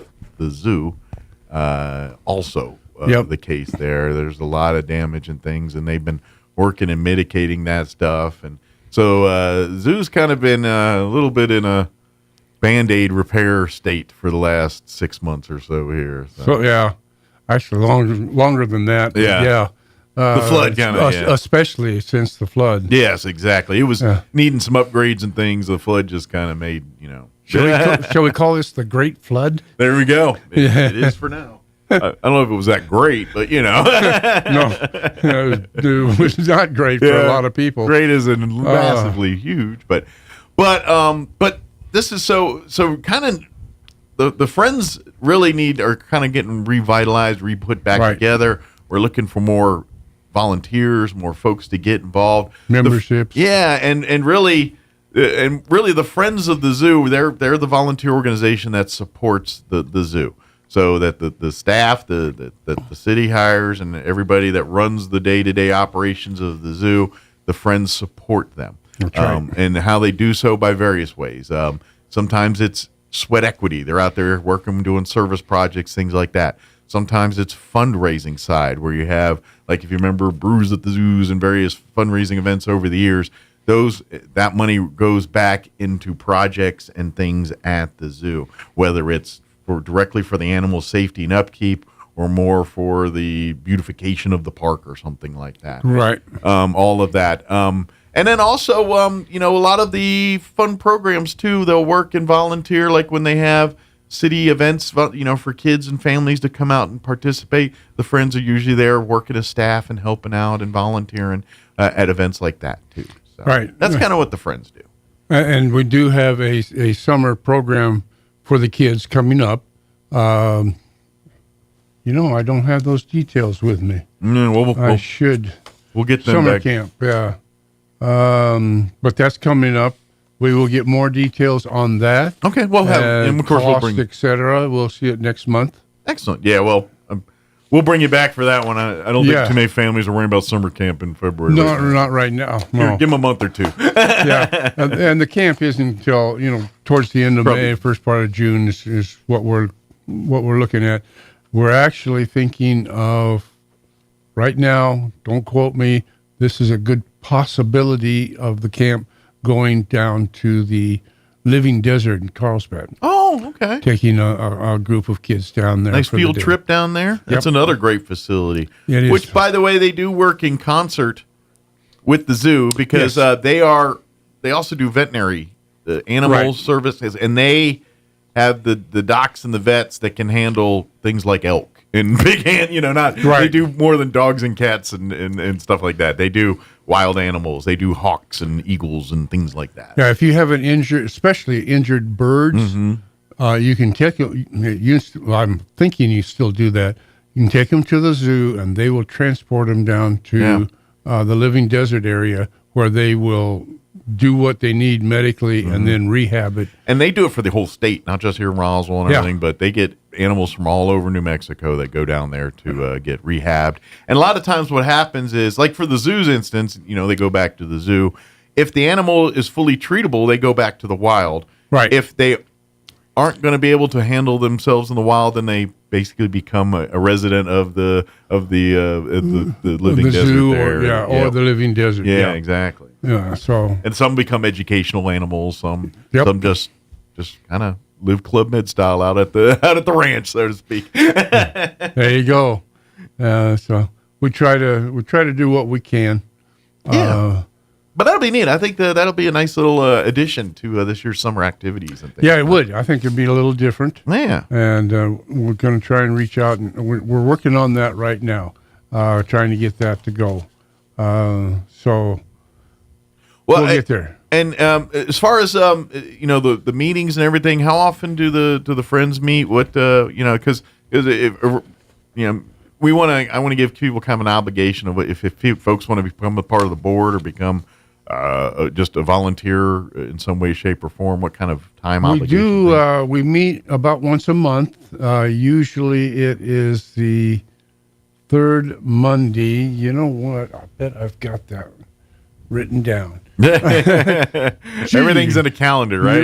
Nothing like having a calendar that you're not using. That's my problem. Is I'm.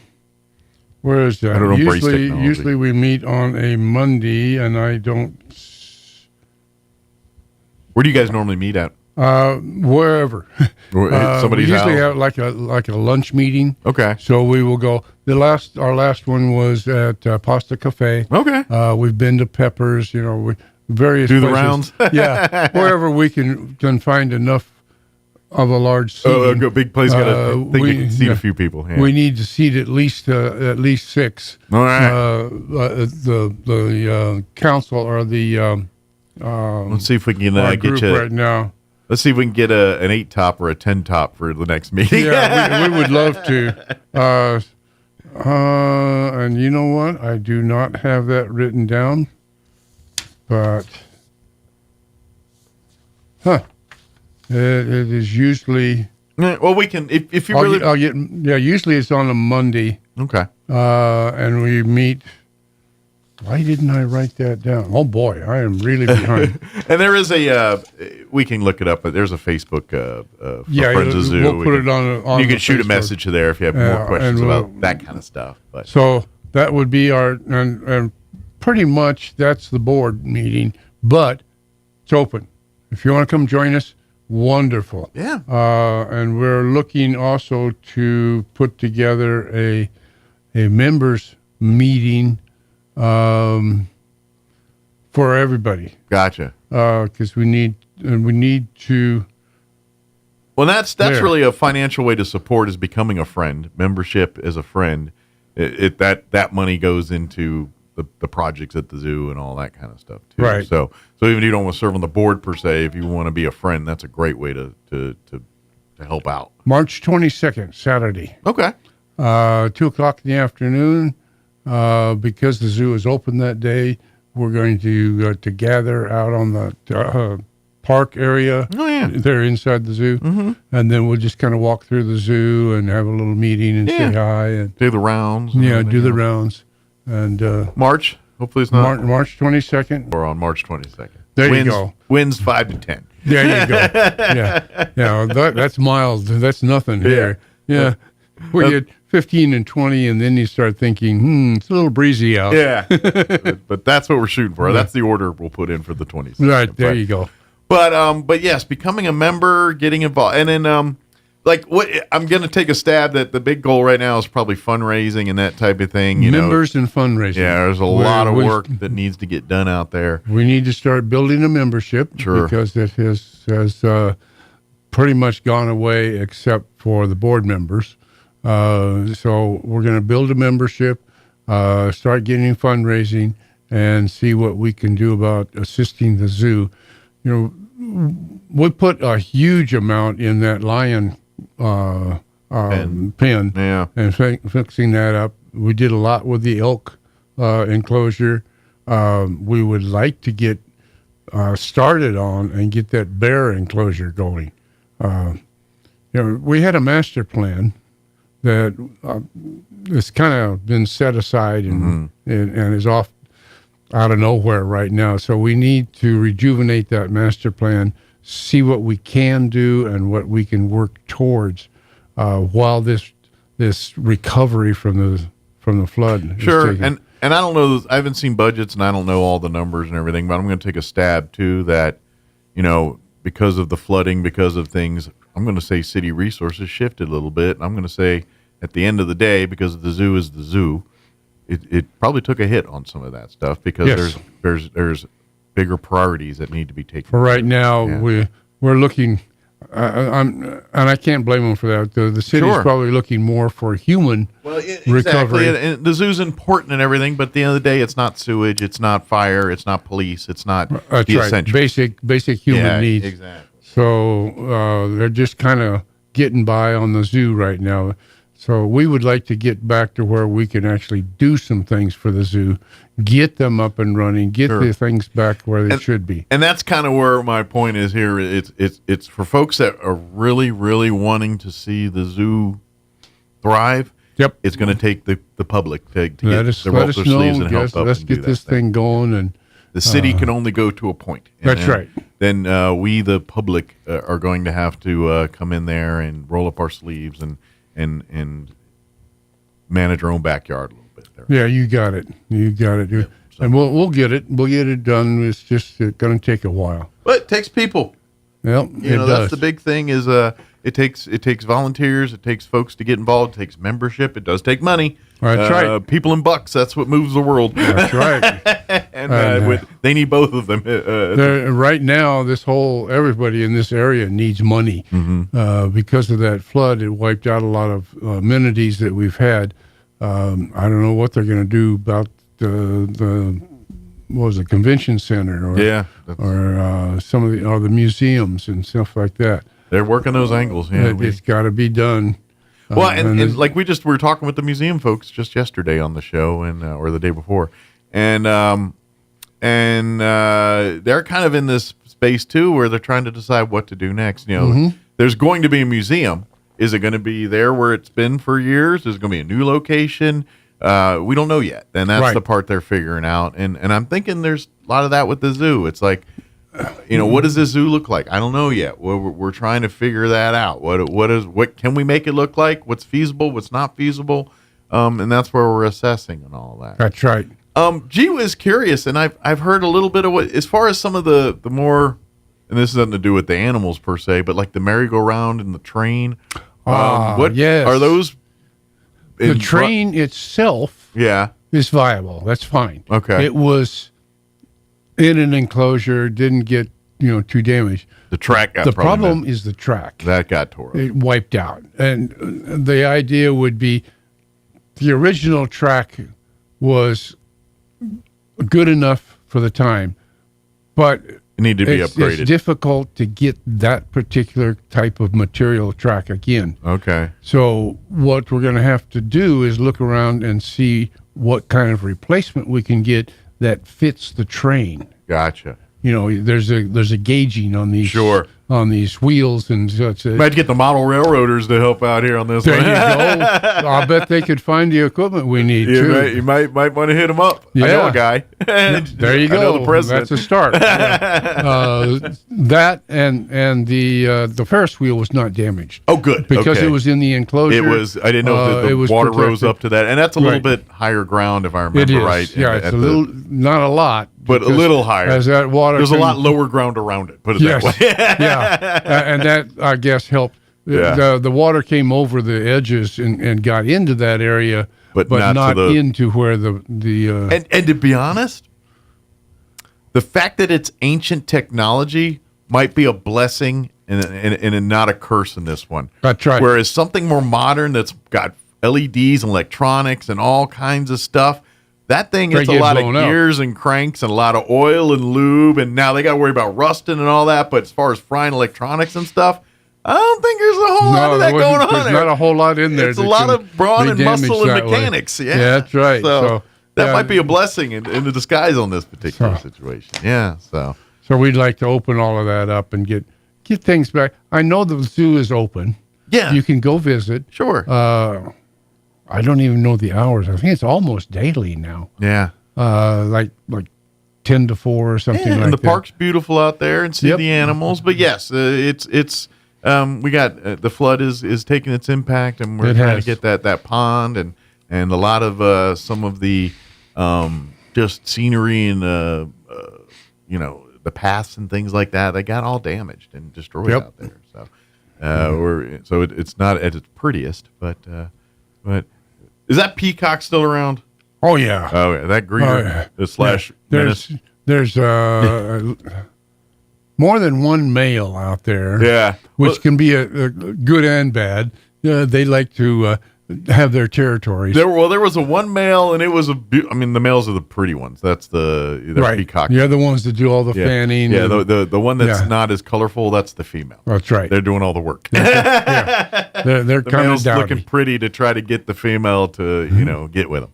That's right. Yeah. See how pretty I am? Don't you want to have nice babies from me? But that one peacock was either slash the greeter or chaser, depending on if he liked you or not. When you got to the zoo, like I don't know how many times I get out the car and I literally walk to the grass and there's the peacock standing there, like, am I going to let you pass? Do I let you in or not? Yep. So I'm just curious. I mean, he's okay, right? In India, if you kill a peacock, you're in jail for 20 years. I believe it. And then if the peacock runs across the road in front of you and you just can't stop fast enough, 20 years. Wow. It's really revered in India. Man. I bet if they come to America, they just watch NBC all the time. There you go. There you go. That's the one. Do they even do that anymore? Yeah, they do. Is it? Occasionally, I'll watch NBC and they'll do the doom, doom, doom, and it'll be the peacock. It's a more modern version, but yeah, they still do the peacock. Matter of fact, they have a streaming service for NBC, and they call it Peacock. That's the name of their streaming service. Right. Yeah, that's right. So they use the logo and the imaging and all that stuff. Okay. Yeah, it's still part of their deal. So.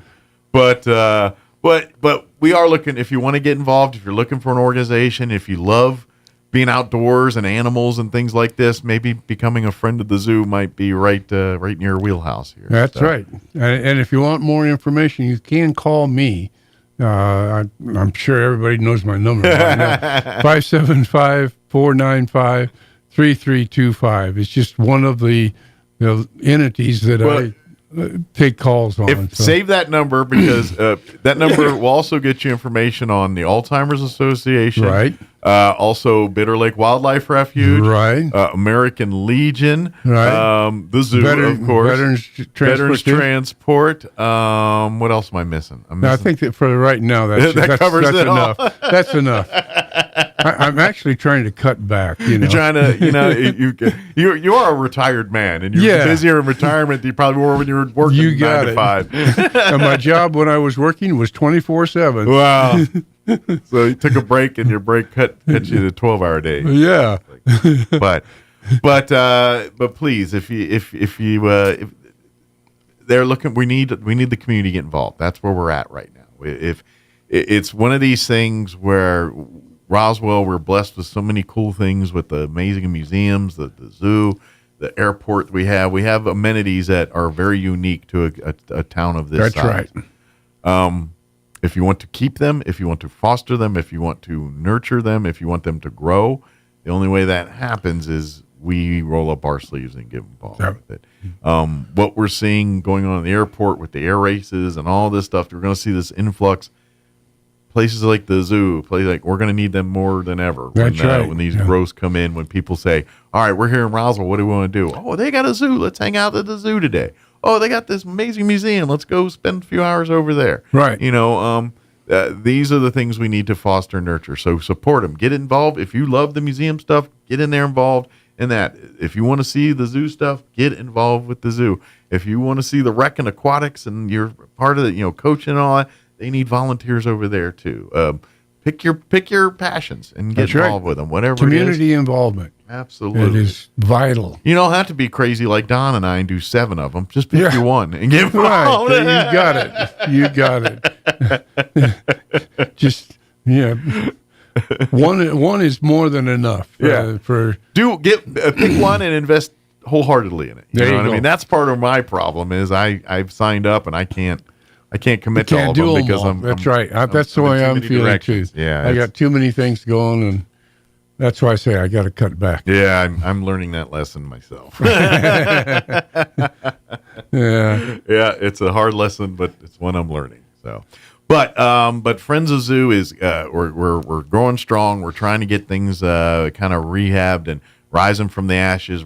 If you were a member before and you kind of the flooding and kind of went away, come on back. We're going to need all hands on deck to get the zoo back to the way we want it to be. That has now, at one time, you became a member of the zoo through the city, which made you a member of the Friends of the Zoo. That has changed. That's expired. That's expired now. You need to be a member of the Friends of the Zoo, and we will work to get into the zoo itself and do what we need to do to help out the zoo and the animals there. Is it kind of the Friends are getting a little more autonomy away from? Yes. Gotcha. They're trying to be more of an independent organization. And that originally, when the Friends were first started, what was it, 20 years ago or something, that was the idea. Gotcha. Almost create like a foundation for the zoo. And Friends of Bitter Lake is the same idea. Right. They're autonomous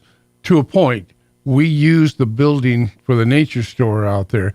Well, we would like to have something for the zoo in a similar manner. Well, and it's kind of where the advantage is there is sometimes when you're dealing with a government entity, they are handcuffed on what they can and cannot do, whereas an autonomous volunteer organization that does not have the strings, the restrictions that come with government are able to make headway where the city or the state cannot. That's right. And so that's why that's why we're trying to work towards that. We want to build up the Friends in that mode so that we can work independently, raise the funds, and then use those funds for the zoo to enhance the experiences there. Absolutely. So if you'd like to reach out, please. There is, I know on Facebook, there's a Friends of Bitter Lake. You can go check that one out too. Yeah. But Friends of the Spring River Zoo. They're both good. They're both awesome. Yeah. And Don will help you out with either one of them. But there you go. Yeah.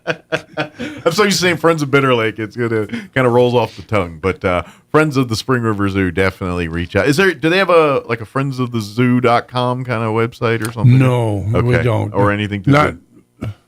There might be a. There is. Okay. And it is Friends of the Spring River Zoo .org. That sounds right. That's org's usually the nonprofit. Yeah, we did that for that reason. Excellent. Okay. Yeah. So and if you don't remember any of that, just Google Friends of Spring River Zoo, Roswell NM, maybe and something like that. They'll find you, and it'll pop right up the first thing on the list there and all that. But if you do use Facebook, you can like and follow, and I highly recommend you do, because that way, when there's events and things that happen and different, they usually have a lot of fun things. Especially as now the friends are getting back together, they're going to start planning some fundraising events. Who knows? Might start seeing those brews at the zoos and those type events coming back to the zoo again here. But we need more people and more volunteers, more ideas, more faces, more bodies. So yeah, and more money. That's right. And you'll be seeing more of the Friends of the Zoo as we progress through the year. Sure. We're still trying to figure out what we're going to do, how we're going to do it. You're pulling out of the ashes yourselves a little right. bit. Yeah. So, again, that March 22nd. Yeah. Come out.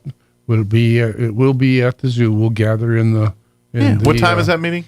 About 2:00 in the 2 afternoon. p.m. Very good. So no RSVP needed, but you're more than welcome to just shoot a message, or if you have any questions or want more information between now and then, reach out through the Facebook there. And, there you go. And one of the friends will be happy to get you situated there. So good deal. Yep. Don, is there anything we missed? I think we got it. Good deal. Well, we'll. Of course, I think Don's going to hang around because next hour he's going to put his Legion hat on. So yeah, we're going to see. We're going to do some more stuff here. That's right. Maybe go get breakfast in between. I'm attempting to. We got time for a burrito run if you need to go. There you go. It's just right over. Yeah. That's right. Yeah, Martine's is right here. There you go. Tell them to rush the order, but they could probably get you in and out by the time Lee and them get here. So, but thank you, Don, as always, and we'll see you next time. All right. Thank you, Mike. All right, it is. You do the same. We'll see you in a little bit. It is 8:47. Let's do this. Let's pause for news. We'll also get your Chaves County sports update, Red Apple update, and a quick commercial break as well. Don't go away. You're listening to Mornings with Mike Winters. Now for your Pecos Valley news update, I'm Jared Cerullo. Main Street Roswell and the National Championship Air Races are inviting everyone to an exclusive business and community presentation. The event will feature Fred Telling, the chairman and CEO of the National Championship Air Races, and President and Chief Operating Officer Tony Logoteta.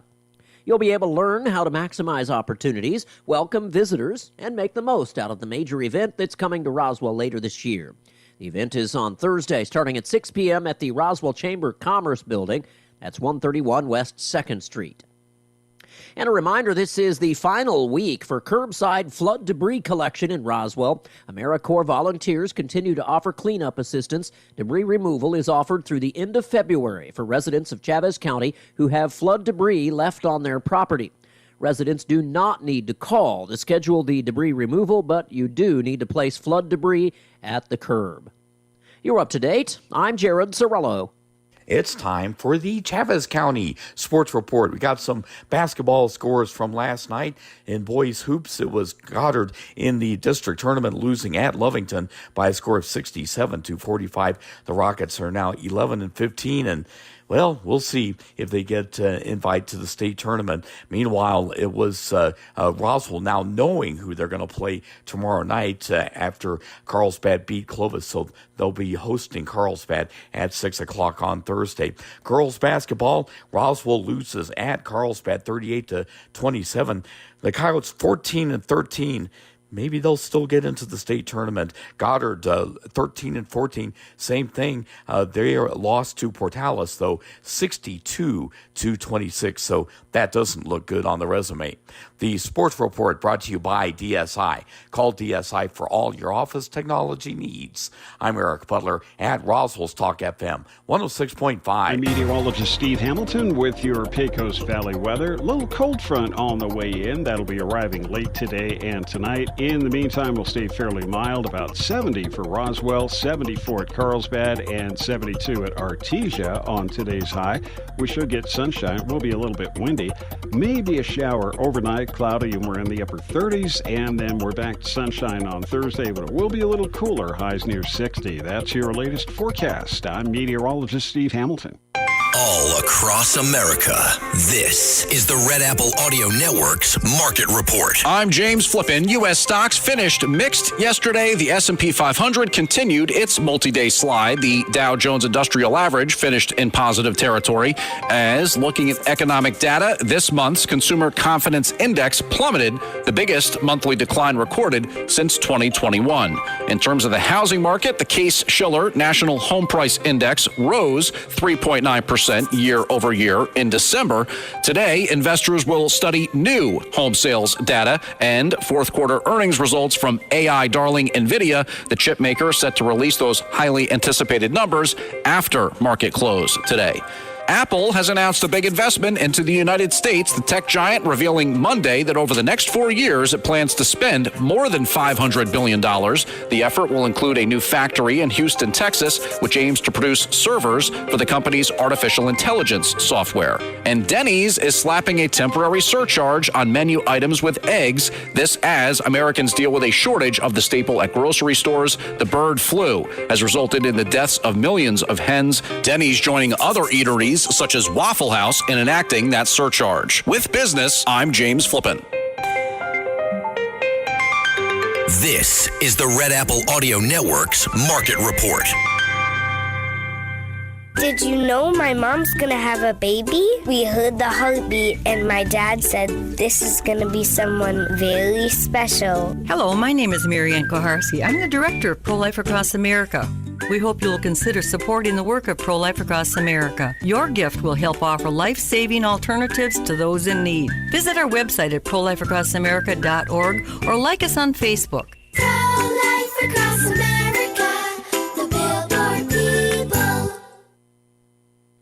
Great news, Roswell. Your friends at Roswell Ford have the best relationship advice ever. Break up and do it right now. Really?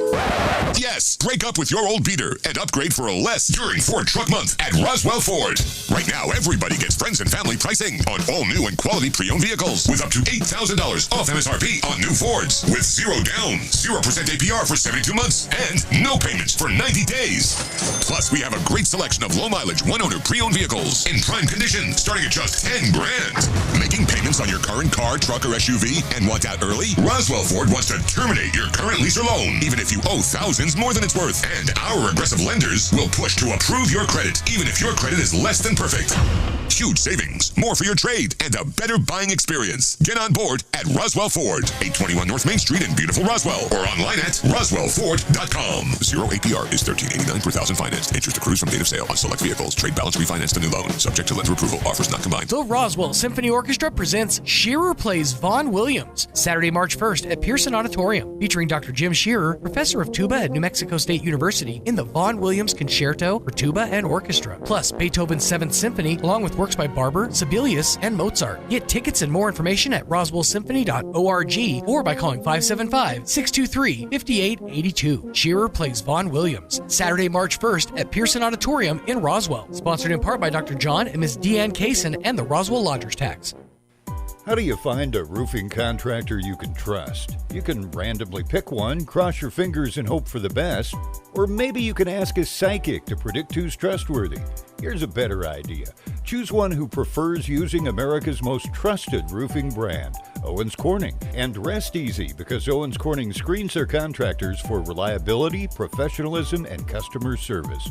Why take any chances? Owens Corning, trusted contractors, proven products. For an Owens Corning preferred contractor, visit owenscorning.com/roofing. For a free estimate, give Do Right Roofing a call today. 575-623-2273. Find them fast in names and numbers. Check out some of the bargains you'll find this week at your local Farmers Country Market. Select bags of Malto-Meal breakfast cereals are $3.98 each, and cans of Star-Kissed Chunk Light Tuna in water are 88 cents each. In produce, red seedless grapes are $1.99 a pound, and mini watermelons are $3.99 each. In the meat department, boneless chicken breast tenders are $2.49 a pound, and farm-raised raw catfish nuggets are $1.49 a pound. These are just some of the savings you'll find this week at your local Farmers Country Market. Space, the final frontier. Hi, Captain. You can choose your space at Main Trailer Sales. Fascinating. Don't cling on to that old camper. The logical choice. New Durangos, Montanas, Cougars, and Passports from Main Trailer Sales. They allow space and comfort. Boldly explore like never before. Beam on board to that perfect camper. Don't go camping without us. Live long and explore. Main Trailer Sales. Don't go camping without us. The ultimate Wi-Fi experience is now available to you thanks to Smart Home Wi-Fi with Plateau. Get fiber-to-home technology 100 times faster than average household internet speed. Plateau has multiple plans and options to fit your family. With Fast, get true 100 megs per second download and upload speed. With Faster, get true 500 megs of download and upload speeds. And with Fastest, you get 1 gig. Learn more at plateautel.com. Get the speed you need with Plateau. Tried, true, trusted. Get ready, Artesia. The main event car show and cruise is rolling into town Friday, March 28th and Saturday, March 29th, 2025. Friday night, we're kicking things off at 6 p.m. with the Main Street Cruise. Watch as classic cars, hot rods, and muscle cars take over Main Street, cruising by the decade. It's a moving history lesson with a whole lot more horsepower. Then Saturday from 9 to 3, downtown Artesia transforms into the ultimate car lover's paradise. Cars, trucks, motorcycles, bikes, even tractors. It's free family fun with music, friendly competition, and more. Want in on the action? Register your ride at artesiachamber.com or stop by 107 North First Street in Artesia. The main event car show and cruise, March 28th and 29th in downtown Artesia. Brought to you by the Artesia Car Enthusiast, Artesia Chamber, and Artesia Main Street. Paid for by Artesia Logitech. Take your career to the next level. If you have mechanical aptitude, the Crumlin Auto Group wants to talk to you. Make real money without driving to the oil field. Certified master technicians can earn up to $70 an hour. Entry-level technicians start at $20 an hour with free training and tools. The Crumlin Auto Group offers competitive wages, health insurance, a 401k, housing assistance, and a sign-on bonus of up to $20,000. You could be making over $150,000 a year. Apply today at KAGNM.com. KAGNM.com. Here's a Mornings with Mike Winters fun fact. The catfish has over 27,000 taste buds. Do you think they prefer fried or blackened? Here's Mike Winters. And good morning. It is 8:57. Stay tuned next hour. Here about 9:15 or so, we're going to have the folks from American Legion Post 61 join us for their monthly visit, give us an update on some of the things that they've got going on there, scholarships, things like that. Also, do want to remind folks that tomorrow, I know they EDC had a Reno Air Race meeting at their facility yesterday during the lunch hour.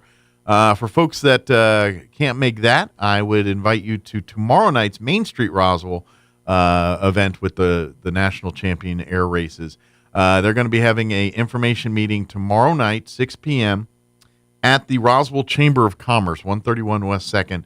And they're going to have Fred Telling, Chairman and CEO, and Tony Legetta, who is the president and COO of the Championship Air Races there. And basically, this is learn everything about the air races, what it is, when will everyone be here, what's going to be happening, and more importantly, how you, your business or your organization can prepare for these things and see how you can capitalize on these opportunities that are coming here. They do ask that you register. It doesn't cost anything, and it's free. But you can, for more information and to register, you can call Main Street Roswell 575-914-8017. Again, that's 575-914-8017. or shoot an email, ed@mainstreetroswell.org, ed@mainstreetroswell.org. And again, that meeting will be happening tomorrow evening, 6 p.m. at the Roswell Chamber of Commerce, 131 West 2nd. Learn all about the national championship races and meet. Matter of fact, I believe it'll be next Friday. We're going to have Fred Telling, the CEO, join us, talk a little bit more on the radio about the air races and all that good stuff, and what to expect and what to come and all that. So it's going to be exciting stuff. But anyway, get the information, and if you're an organization or a business, I highly recommend you attend that meeting here tomorrow, especially if you didn't get a chance to go to the meeting yesterday at the EDC. A lot of good information going to be presented there. All right, it is 9 o'clock. We'll be back on the other side of news. Don't go away. Your home for Armed American Radio is 106.5 FM, KEND Roswell. News this hour from townhall.com. I'm Rich Thomason. Iran has stepped up its production of near-weapons-grade uranium. That's according to a report by the UN's International Atomic Energy Agency, which says it is a serious concern.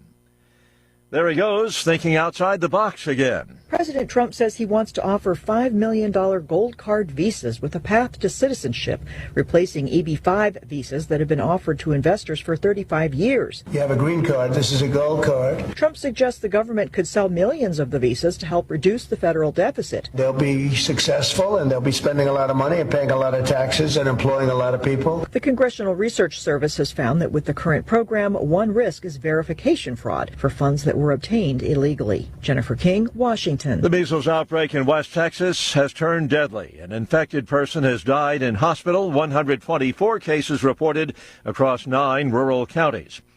President Trump's big, beautiful bill has cleared the House. A massive budget blueprint includes trillions in tax relief and spending cuts. House Speaker Mike Johnson says it is something to celebrate, although it has a long way to go before being finalized. We got it done.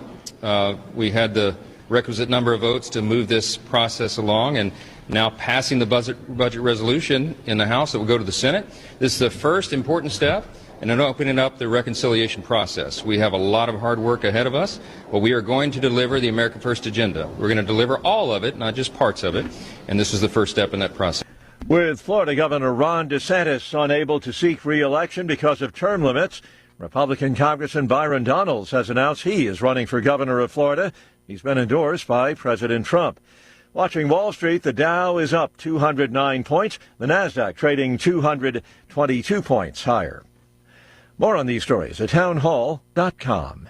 Everybody wants cheap airfare, but where do you find it? You call low-cost airlines. Their prices are direct from the airlines, and they're so low you can't find these fares published anywhere. They specialize in cheap flights, discount hotel rooms, cheap car rental rates, and great package deals anywhere around the world. Wherever you want to go, they can help you get there cheaply and with a best price guarantee. If you want the lowest prices on your airline tickets or other travel services, call now. That's right, call. That's the only way to get these rates. Experts are standing by 24/7 to get you the cheapest airfare and hotel rates available. So don't wait. Call right now for the lowest travel prices anywhere and for great last-minute travel deals too.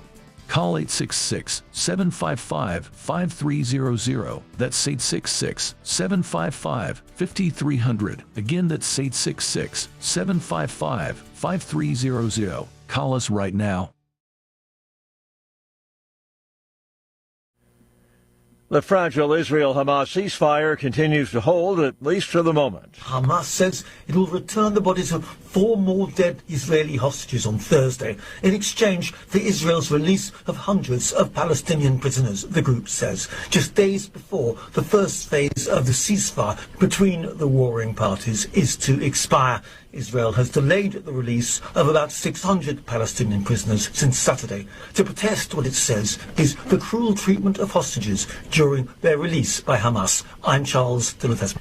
A U.S. air base in Italy went on lockdown for several hours over an unspecified incident. Online posts described Naval Air Station Sigonella in Sicily as being locked down this morning due to an ongoing situation. The online post suggested that whatever happened occurred at a gate at the base. The lockdown has since been lifted. It was lifted after several hours. News and analysis at townhall.com. atop.com. Different kind of powdered wig. Colombian police apprehended a 40-year-old man attempting to smuggle several bags of cocaine concealed beneath a meticulously attached toupee. Police said the suspect was detained at Cartagena's airport on Monday as he prepared to board a flight to Amsterdam. A scanner revealed the hidden cargo, 220 grams of cocaine packaged in small bags strategically placed under the narco wig. Police estimate the street value of the drugs at approximately 10,000 euros in European markets. Keith Peters reporting. A near miss on a runway at Chicago's Midway Airport. Pilots on a Southwest Airlines flight trying to land had to climb back into the sky to avoid a small business aircraft that was crossing the runway. The Southwest jet was able to land. No one was hurt. The FAA says the small plane entered the runway without authorization. More on these stories at townhall.com.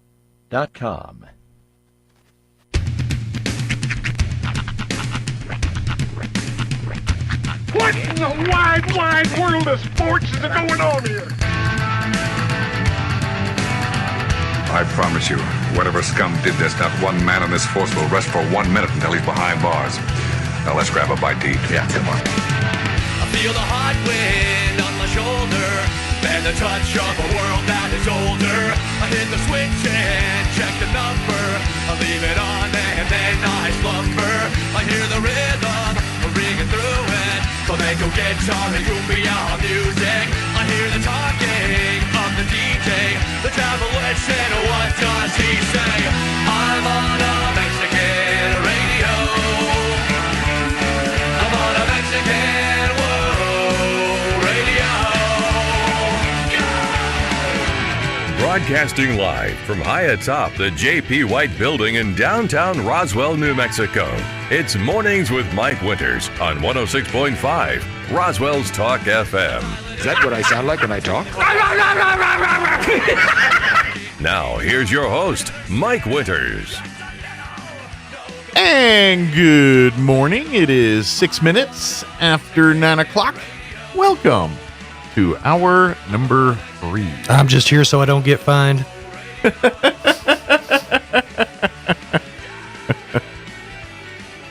Elon's email. There was a years ago. I didn't mean to hijack the show. Years ago, there was a press conference, and a basketball player, an NBA player, showed up, and that was his response to every question. I'm just here so I don't get fined. I believe it was Marshawn Lynch. Yeah, there you go. Mornings with Mike Winters on 106.5 Roswell's Talk FM. Did you say Trace Inviernos? I didn't even catch that. No, I didn't. No, I didn't. I'm just here so I don't get fined. Dude, that just threw me off. I love doing my hands. See, that's exactly what you did to me yesterday. So, touche, my friend. Catching me off guard. Yeah, but I was playing the game. Oh, okay. It's fine when you do it, but when I flip the script. Well, he's the boss. Yeah, but you saw it. It's good to be the king. You see it coming. The boss gets certain freedom. That's right. That's right. I've grown to the point where I could say because I said so now. That's fair. Just saying, sir. I bet you hit that point in life, I could do that. I do remember that phrase. just bear in mind, heavy is the head. I'll be dead. Well, it's like that old story. You don't need to have a brain to be a boss. There you go. But happy Wednesday, nonetheless. Yes. Hope all of you. It's a nice day out. Not going to be 80 something today. It'll be like 70 today, but still pleasant. I'll take it. That's right. And then tomorrow will be like 60. Yeah. Like tomorrow, you all be complaining. Why are you jinxing this stuff? I'm just reading what they tell me. So. Yeah, but those guys, they make a living off of being 50-50. Yeah, well, that's true. And they also use a groundhog as a tool to measure said things. So actually, I think the groundhog is a little bit more on target. Well, I would argue depends on which groundhog you ask, actually. Well, yeah. Well, I was talking about Punxsutawney Phil. I know. Punxsutawney Phil is only and I've just found this out recently. Punxsutawney Phil is only the 17th most accurate weather predicting groundhog. Hey, considering there's about 1 million predictors. Syracuse, I think it's called Syracuse Sam in New York. He's 85% accurate and the most accurate weather predicting groundhog in the country. So let me. Well, it's amazing now what you we're learn in morning radio. So let me ask this question: What is sadder, that you own or are adjacent to a weather forecasting animal, or you're the one tracking the data to see to see which one's the accuracy. I'm trying to know which one's sadder. Well, one requires at least a couple of statistics classes. Yes, I was I'd saying imagine that having to- you have to have weighted averages if you've of got- each one of your predicting groundhogs. So thusly having paid into the system in order to do the research on whether predicting groundhog is Which most accurate. I would argue is worse because you have the powers and you're using it for this. That's right. Well, and it depends on how much money they pay the Better Groundhog Bureau. But hey, inquiring minds wanted to know, and they ponied up the dough to find out the answer. I'm going to start my weather prognosticating possum. Oh, the thing on prognosticator possum. Mikey the possum. I prefer a prognosticating peacock. If you don't see its plumage, 6 more weeks of winter. Yeah, but it should be legal to kill them. Why? What's wrong with I will say they're very annoying. That's what's wrong with them. Yeah. They're the loudest creatures on the Donna planet. had a whole discussion about peacocks last hour. Try living with them. I used to. Okay, so back a few years ago when we lived at the farmhouse, there was a farm next to us that they had a peacock. Like that was their. And I'm sure there's a reason that they had the peacock, but oh no, at like 4:30 in the morning. Oh, this again. And I had a 6-month-old at the time. Can I ask a question? I can't necessarily give you the answer. Why would a civilian own a peacock? And that's Actually, I don't think it's legal to own a peacock. Really? Yeah. Speaking from my experience in Oregon, I used to live in a house in Oregon that was right next to what they considered to be a preserve. And there were wild peacocks that lived there. Now, if they had stayed in that preserve, I wouldn't be so angered about peacocks. The word peacock or peahen drives me crazy because I rented this house right next to the preserve, and we'll call him the idiot that owned the house. He stapled all these, what do you call that, artificial turf on the back porch, so it's bright green like the grass. And these birds would come up every day and crap on it. Every single day. And I don't know if you're aware of this, but the excrement of a peacock has quite the odor. I'm going to take a stab that no one's excrement is pleasant. Well, these have some. These haven't spent a lot of time in Small's house. These have a special quality to them. And so every single day, if you do not hose this off every single day, your whole house will smell like peacock poop. Terrible. So I being the engineer that I am, I took an old, those old V8 cans, right? And hollowed it out on both ends, and then purchased motion detectors and a valve, and I stuck them on the two ends of this old V8 can. Okay, and I plugged it into the water system coming out of the south side of my house, and I stuck this thing on my back porch. So whenever a peacock would come by, the thing would activate and drive them off. Everything was fine until this little boy who decided he was going to deface my property, and he came up on the porch and he got hosed. Okay. So he went home, complained to his mother. His mother called. Anyway, long story short, I got a ticket from some stupid department in Oregon for molesting wildlife. So I was ordered, I had an order to remove this thing from my back porch because I was driving the peacocks away. So now did you that have they can to make a mess. Did you have to register as a foul offender? Foul offender. Nice. Yeah. I just it was up, quite by the way. foul. That doesn't show up like when you get pulled over for a speeding ticket, does it? So after I received this, I promptly changed residences. Wow. That was a tale. You just took us on a journey, my friend. You're the one that started it. When you use that damn word peacock, that's the story that comes to my brain. I'm just going to venture you don't have the streaming service Peacock. No. Steer clear. No. You're not even watching NBC. No. Nope. I just looked Here's it the up. first two notes. Doon, doon, change. And we'll go to like zoos or something like that, and some peacock will come up, and I'm just. It's quite the vintage. Peacocks, no. There's a world of lore here. I looked it up. In New Mexico, it's illegal to keep ducks, quail, geese, turkeys, and as well as pigeons or peacocks. Well, thanks for closing that loop. There you go. Well, good to know. By the way, we're here from the American Legion. Yeah, we haven't got to that part. Oh, yet. We haven't got to that part yet. We're still introducing the hour of the show. So, needless to say, Mike Tyson will not call New Mexico residency here due to the pigeon ban. Pigeon ban? Well, you're not allowed to own pigeons. We're not allowed He's to a own pigeon them. guy, so. It's because pigeons mean to be free, man. My question So the is, mafia can't be here because of the pigeons, right? So my question is, we can't own a pigeon, but what can we own in New Mexico? Lots of other things. Like, can I have a lion? The first thing that popped up when I typed "is it legal to own" was a monkey in New Mexico. So I'm guessing those. I'm just wondering, Like, no, you can't have a pigeon, but yeah, you want a lion or you want a hippopotamus? Sure, here you go. I never really considered owning a monkey. No. I think only people with lots of disposable income think of things like wanting to own a monkey. Guys like Justin Bieber own a monkey. Michael Jackson own a monkey. Monkeys. Like, I hate them. I can't stand. Anytime I see a monkey in cinema, I'm not. I hate. I monkeys. don't recommend he ever I goes feel to like monkeys the Africa. way he feels about peacocks. India. Yeah, don't go to Africa or India. You'd hate it there. They're gross. They throw poop So and they King Kong versus eat the your face. peacock would be like the ultimate horror movie for you to go see.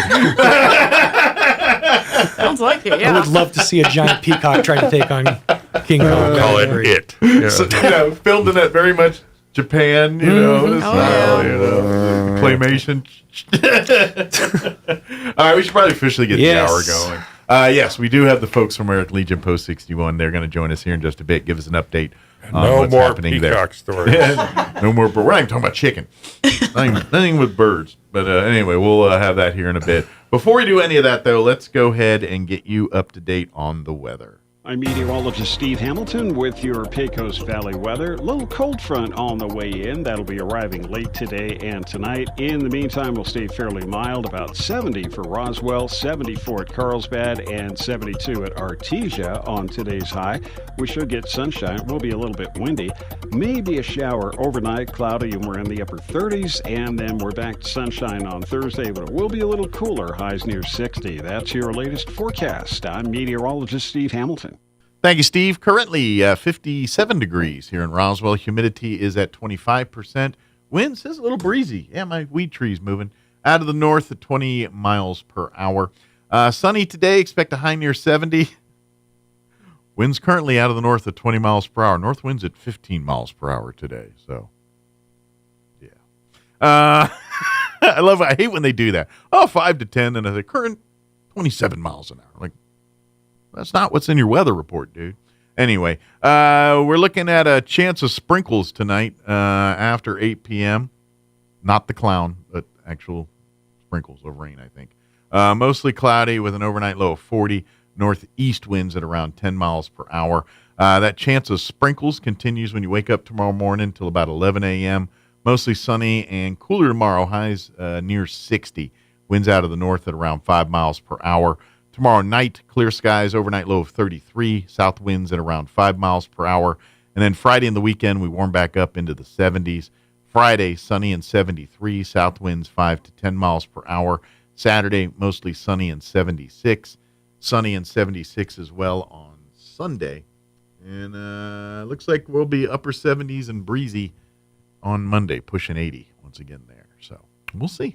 All right, 9:18, we're going to take a 2-minute break. 2-minute break, and then we will talk with the folks from American Legion Post 61. Don't go away. You're listening to Mornings with Mike Winters. Innovation, service, integrity, and knowledge. J.S. Ward & Son Insurance Agency. Auto and home, life and health, personal and commercial. Bonds too, since 1925. We have the coverage for you. Innovation, service, integrity, and knowledge. J.S. Ward and Son Insurance Agency.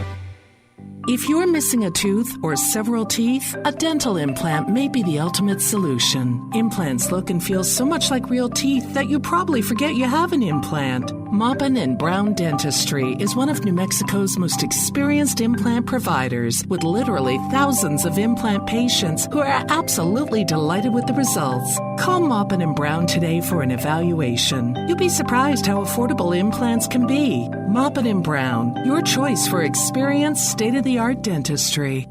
Get ready, Artesia. The main event car show and cruise is rolling into town Friday, March 28th and Saturday, March 29th, 2025. Friday night, we're kicking things off at 6 p.m. with the Main Street Cruise. Watch as classic cars, hot rods, and muscle cars take over Main Street, cruising by the decade. It's a moving history lesson with a whole lot more horsepower.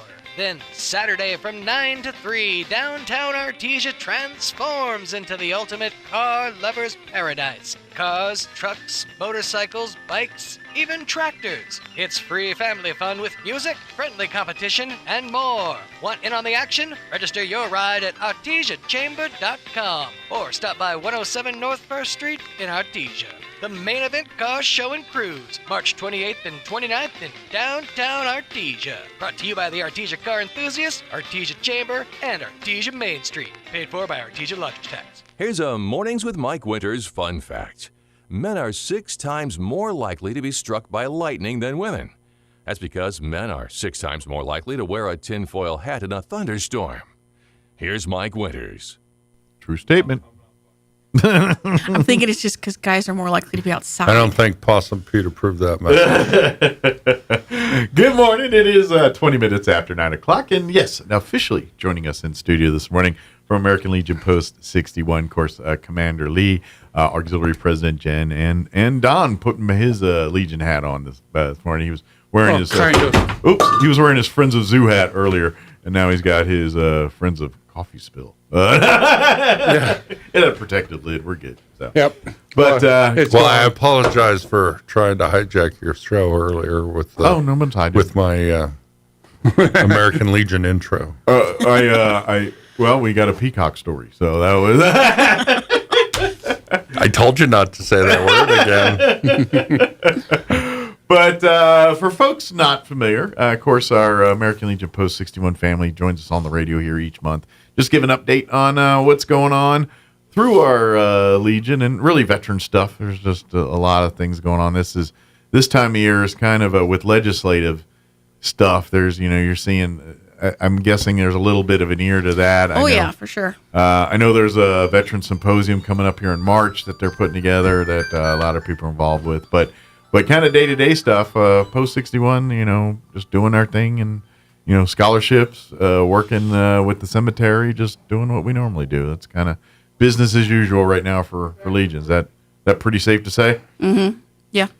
One thing, and then, we'll let Don get back in here probably to talk that one here. But I know one thing, we were talking about Memory Lawn and that a little bit. I know there's been some cleanup days and organizing things. I know that now that weather's getting nicer, I imagine there's going to be a few of those popping up on the radar. I always like to invite people to, check here, but American Legion Post 61's website, roswelllegion.org, keep invested there. You can find out dates on when our cleanups are and when these things are happening. So a lot of times we'll post that on memorylawnroswell.org too. There you go. Another place you can do get stuff. But now that the weather is going to start getting a little nicer here, we're going to, we're going to get back to mowing and weeding like and filling dirt and doing all the things. And we got to fix the flag. Yes, we know the flag is terrible. We have a brand new American flag. We just haven't put it up yet. All of the questions you are having, yes, we are aware of them too. Yes, they are outdoor flags.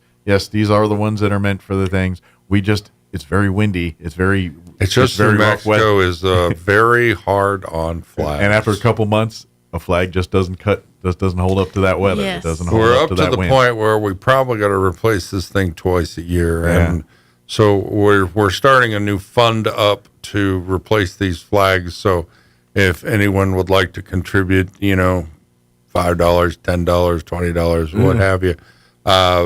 It keeps our coffer for the flag fund up, and then if we have to buy 2 flags a year, that would be that's the way the cookie crumbles, I guess. It's about $1,000 every flag. Yeah, you just can't roll down to the hardware store, pick up a flag, and call it good. These are a little different. They're big ones. Yeah, these are. Which is why we try to get them repaired, but none of our equipment or none of our people are repairing a flag knowledgeable. So yeah, is there any? I don't know if the Quilters Club. I don't know who would be. We put out a few feelers but trying to get it, but nobody seems to have the equipment necessary to repair the flag. We need a team of Betsy Rosses out there, I guess. The flag we have currently flying out there, we got to cut about a foot off of the end and then reinforce it, but we just haven't found anybody capable of doing it yet. So till that happens, we'll replace flags as we can. But like you said, expensive. It's very expensive, and for something that looks like it's now a twice a year at minimum expense, then we've got to prepare for that. So right, and that's but this is kind of what we talk about with memory law and everything. It's really bare bones out there. It's is it volunteers pretty much that runs this thing. It is. We are looking at building a columbarium out there. So we've been looking at grants and such, and hopefully we can get a grant writer here pretty soon to see if we can get some funds for out there. We need, not only do we need the columbarium, we also still need the water system. Right. And that's a lot of coin to get that. And that's the price of a house proposition. So you figure that's probably $200,000 to do the whole cemetery. Right. And the columbarium project's only probably between $30,000 and $50,000, but still, that would require about $250,000 of grant funding. And to be honest, I could also see the columbariums funding the other thing. It can be, over the life. But I don't know too many people that want to prepay for a columbarium niche and not have a columbarium out there. You know what? So, we can market it right. We can make this happen. We could just market it a certain way. And, those with marketing skills, they have a real talent. Look, if people go pay $18 for a strawberry, one strawberry. The Sherry's berries type thing. Yeah. Well, there's this. Apparently, I just saw it on the news the other day. It comes out of Japan. And it comes in its own little bubble. And you buy it, and it's supposedly the greatest strawberry in the world, and it's $18. Wow. For one strawberry. That is crazy. And the guy ate it and said it's a really good strawberry. I don't know if it's an $18 strawberry, but it was pretty good. So if people are paying this kind, and they're selling out left and right with these strawberries. So I find myself doing that a lot when I go shopping. I see something and I say, "Oh, that's really nice," and then I look at the price tag and I say, "But it's not $200 nice," Yeah. So if it was $50, maybe we can get people to buy $18 strawberries. We can if there's anybody out there that can help us out, I would really appreciate it, on the funding aspect. I mean, I'm not asking somebody to come up and donate $200,000. But if you can. I know, but I'm looking for someone who has the ability to write for a grant on this, That's what we get. If we got some grant writers and volunteer time that maybe can turn over rock sleeves that like doing that kind of research. Yeah, that would be very helpful. That would be a benefit, yeah. Yeah, and it is a nonprofit. It's a 501c13. 13. Yeah. So. And of course, we are taking burials and things, so you can still have loved ones interned or put out there. Right. Cremations or regular burials. I don't know the proper terms. Yes. We can do all that still. And we work with all the funeral homes in town. In fact, we've had dealings with a couple out of town. One from recently out of Truth or Consequences. Mm-hmm. We had someone come down, but things are humming along at Memory Lawn. We're doing a lot better than we were financially. Sure. We've plugged the holes, so we're not losing money hand over fist anymore. But it's just a unique enterprise in and of itself, running this because it. Which we never thought we'd do. Yeah, which now granted it's not as busy as other businesses, but still, there is day-to-day business cemetery. Well, people are dying to get in there. Yeah, right. And then you have the third trifold of that. That's not all the records of who's where and what and when is been meticulously kept over the years. Yeah, the cemetery has changed hands we're finding many a lot times. of just graves turning up. It's like, where did this come from? Where is this? Yeah. And so it's part mysteries at the museum. It's part 101.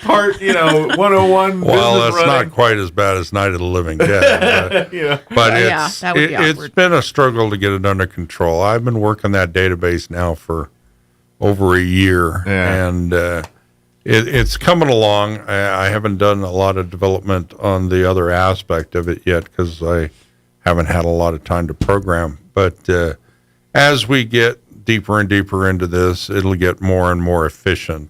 Yeah. And we do appreciate all the work that the Mayhews did right before us. Absolutely. They definitely put Yeah, in they a lot were of work. handed I don't big blame the ball of- Mayhews at all. They were handed a big turd before they And they did the best they could. they polished it as much as they could. Yep. Yeah, it's been interesting and an adventure in itself. Yeah. But, especially, and I know we have a lot of families, ourselves included, that we have an emotional connection and want to make sure that the memories and the families that are honoring loved ones out that doesn't go away. So we are asking families that do have members out there that have a passion for this place, get involved, whether it's coming to help out a lot on of people cleanups do. with donations. We see families out there we appreciate a lot. every one of them. And they clean up their areas and stuff like that. do. We don't have any endowed care out there. I mean, if we were a spectacularly funded cemetery, maybe we would, but we don't, and so we rely a lot on people maintaining their properties. Yeah. We do what we can with the volunteers that we have, and we do really appreciate the public support on all that stuff. No, we're not selling any water rights. No, we're not doing any of that.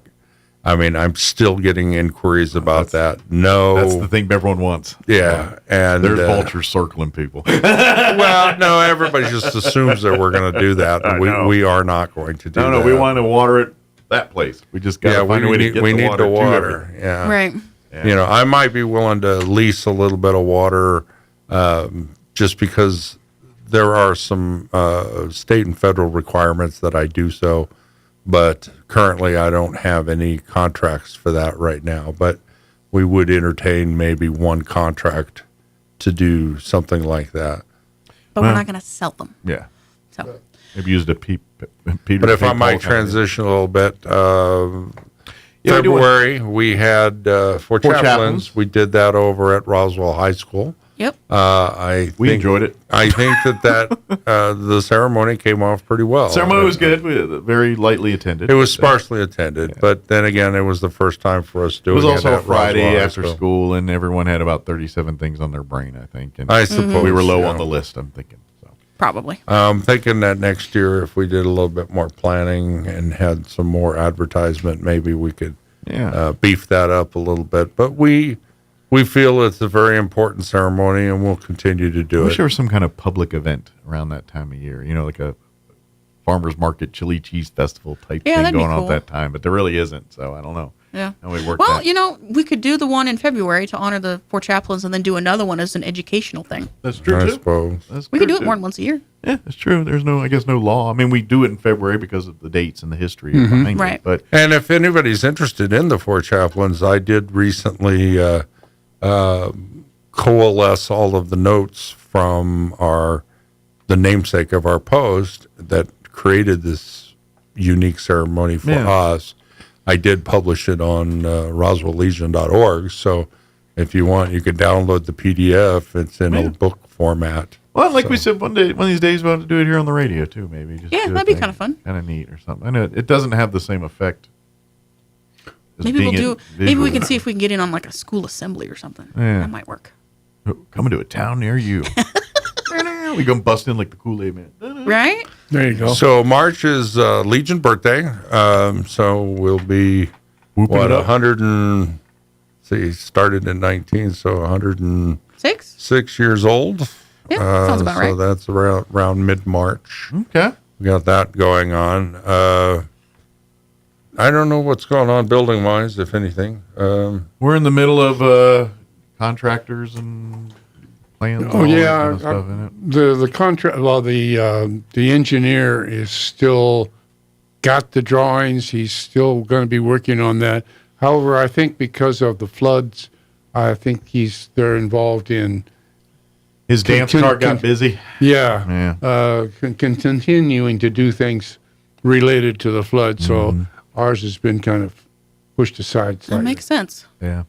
Is that And American Legion building is important, but having a home to live in is probably more. Well, and for folks not aware, our American Legion Post 61 family, we have purchased a property on East 2nd, right across the street from the farmers there on East 2nd. Mm-hmm. It is a gutted building at the moment. It's a work in progress. And that will be the future home for American Legion Post 61 and the offices for Memory Lawn. That building is actually still up there, and it's not ready to be an office yet, but it's going to stay there and be a building. The other one will not be. Right. But that's our plans, and that will be the future home. Now, things we've talked about, this will be a little bit different than what people think of a Legion house. We will not have a bar. We will have a kitchen and things if you want to accommodate and have food and things. But our plan really is to, this is for the Legion of the future. So when we're some long, nice gaming consoles. Well, guys like us are long and gone, and the next generation, and it's a Legion for them. And that's really what this is for. And Legion, and we talked about this last time. It's, the veterans of today aren't Lee and Don and I, and where they're not grizzled, they're 20, they're late 20 and 30 somethings that they are into gaming. They're into, what young people are into. Right. And your Legions are now reflecting that. Where, hanging out at the bar, drinking your sorrows away is not the image of Legion anymore. That's the all old across the country, even people the posts that have been around for a long time, they're taking their bars out. It's not working for them anymore. Yeah, it's not drawing. And so what can we do? And so there's gaming tournaments, there's different things like that they're doing, technology related stuff, and so that's where we want to build our the vision posts. of the future. We want to stay. This thing wants to be relevant for not us, but for the next generation and the generation after that. Exactly. So, right. Where it'll be steeped in, don't get me wrong, American Legion tradition. It's gonna look like a Legion Hall. It's gonna have all of our flags and all the things that make us proud, and you're gonna see some remnant. But like I said, some of the staples you think are not staples anymore, and that's what we're. The bar is not a thing anymore. That's quite frankly, they've learned maybe drinking your problems is not such the best place to be doing that. Maybe we should have other resources for that. Indeed. Yeah, this building will be the Legion Hall, but it will be very much a community center. That's true. We Family hope in the friendly, for neighborhood sure. and they are embraces and wants to, have community events there that we, host for them or maybe coffee in the morning to be very family friendly. Yeah. And we just want to be good neighbors. Exactly. right. Well, I mean, a lot of times, you got, veterans and stuff that have kids and stuff, and it's not overly. The Legion Hall ain't really a kid's space, is it? Not exactly, if it's the bar. And so we want to make it more family friendly. Right. So we'll have the building, but we're also hoping over time, as donations come in, to build up what you could call the backyard area. We want to put grass and all kinds of things for kids to play. But I could even see it as, depending on the evolution, a little hub area where we have, if people vets are looking for resources and things. Oh, yeah, for sure. Coming off the street. That and is come the talk idea. To somebody or something like that. We would like to partner with some of the other entities in town that have a place where they can come and do their thing or that's the evolution. I mean, we're just throwing stuff at the wall and see what's happening. But we're trying to think of the future with this hall. And so now, granted, we're trying to line up buildings and all that. But give us, hopefully sooner rather than later, we'll have a building there, and you'll see what we're talking about. It in action. We're very excited about it. But I think the first part of March, we're getting ready for Scouts. We have a Cub Scout master, and she's going to be going down to Carlsbad for some training. So we're hoping to do some more recruiting. We've already started the process. Excellent. Yeah, we did one recruitment at Military Heights, and I think we got another one coming up here pretty soon. Okay. So if you're interested in scouting, and is this a Cub Scout or Boy Scout troop? Both. Both. Both. Well, we have a Boy Scout troop, but they're kind of self-sustaining. Troop 2. But if you are that age and looking for one, we can point you in that direction. Yeah. Very easily. Yeah. And I think they've got a meeting place. They're meeting in a church now, I think. Yeah, they used to meet at the Scout Hut at the flooding. That washed away. Destroyed it, pretty much. Yeah. So I know there was a lot of people working behind the scenes trying to. Yeah. I have no idea what's going on there. I think that one of the guys is suing the city over something, but they wanted to tear that thing down. It's the last remaining Scout Hut, and there was insurance on it, I guess, but I don't have the full details. There's of what's a whole lot on. of cloudy with that house. You know, like there's question on who actually owns it. Where's deed? You know, there's. And the last I heard, they wanted over $200,000 to rebuild it. Yeah. So I don't know if those numbers are accurate or anything, but that's just something that and it's one of these conquistador told me. Yeah. So. And it's one of these things like, yes, it's historical, but is it that historical? Feasible? Yeah, you know what I mean? Is it that kind of money historical? Well, I mean, I'm willing to go with the flow. I mean, I'll fight for it or I'll fight not for it, but I'll fight for what's ever best for scouting. I mean, if it's best to build and redo this hut, then let's do that. If it's best for scouting to abandon it and start fresh, then let's do that. Whatever's best for the scouting program and for overall, that's the way we should go. Absolutely. My opinion. I do know that the new Cub Master has big plans as far as outings and such, camping, etc. So our previous Cub Master was a little bit limited because of his job. Sure. But this new Cub Master is a go-getter, and she was a former teacher and wants to really revitalize this. And just from experience, because the Cub Scouts are a little bit younger than the Scouting. They're little ones. And the little ones need more supervision. Yeah, it's just they need more adults in the room. They need more. Yeah, unfortunately, it's not one of those things where you can drop the kids off. And it takes You more have than to just be there. one Cub Master. You really need the den parents, Right. and all those folks to equally support the Cub That's right. Master. So and I will tell you this right now. I love it. Get your kids scouting. I'm a Eagle Scout. I many of my best things in my life I attribute to scouting.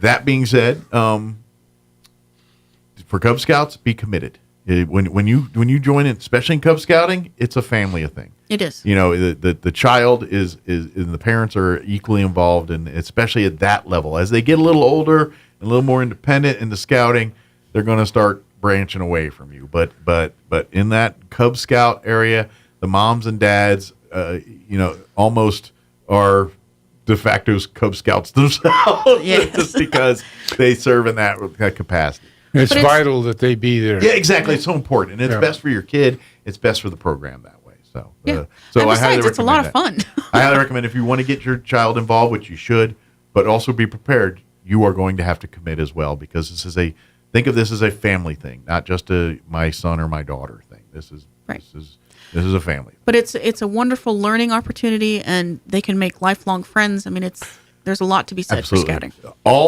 If you're trying to create a foundation for success for your kid, everything scouting teaches will provide a great foundation for that. Mm-hmm. As far as, and I'm not just talking about, self-sufficiency, but responsibility, learning how to navigate with humans, yes. learning how to, be prepared and all those things and responsibility and all. Scouting teaches all that, and it does it through various vessels and various things. When they're out camping and they're having fun, or they're out doing something, they don't realize they're learning teamwork. They're learning the best way to learn is through fun. They're learning critical thinking skills. All of this stuff is part of scouting, and there is a religious aspect. Scouting is a religious organization. Doesn't matter what your religion is, but it is a religious organization. A scout is reverent, and so it is. But that being said, all faiths are welcome. Yes, the scouting, we actually talked with some of the conquistador folks about that. Yep. And they said that they leave the religious aspect to the family. Yep. So they handle that however they wish. And you're more than, but it is there's faith-based in scouting. Mm-hmm. Well, and atheists are still allowed. Absolutely. And we were pretty clear on this when we talked to Conquistador, when they said that the religious aspect is at home. Yes. So even but if you're you're atheist offended, or I'm just saying they do talk about it. They do bring it into the equation because if you're non-religious, it's okay. They do talk about religion in class and stuff like that, but it's not taught. Yeah, it's informational. It says it exists. We encourage you to practice it and also be mindful of other people's practices as exactly. well. Is basically what it's. Put it this way: scouting is life. Is religion in your life? It sure is. You got to deal with it. It sure is. Scouting teaches ways to deal with these kinds of things. Exactly. And that's what it is. Your kid is getting a foundation for life, even not the fun parts, the tough lessons, everything that's going to make them successful adults. And I know that one of the arguments we got when we were meeting at the First United Methodist was, well, we're not Methodists. And it's like, well, we were just meeting there as a building. It's not taught. I met in Elks Lodge for 20 years. I've never been in Elk. Yeah. Exactly. It's just a meeting space. We're nothing wrong with the Elks. I just never been. We're currently going to be meeting, we hope, out of the Chamber of Commerce, at least for now, until we get our building up and running. So, but there's no direct religious affiliation. No. But I do. But I just want to make it because I know, because put it this way, scouting's always been a bubble. The girls thing, it's a lightning rod organization because they teach foundational things and things that are always going to be in. And so that's why I always like to tell people, yes, they do deal with this, but you know what? They do it in a mature adult way and allows you to think for yourself and have your own opinions and stuff. They put it on the table to say it exists. How do we as adults deal with it and respect each other at the same time?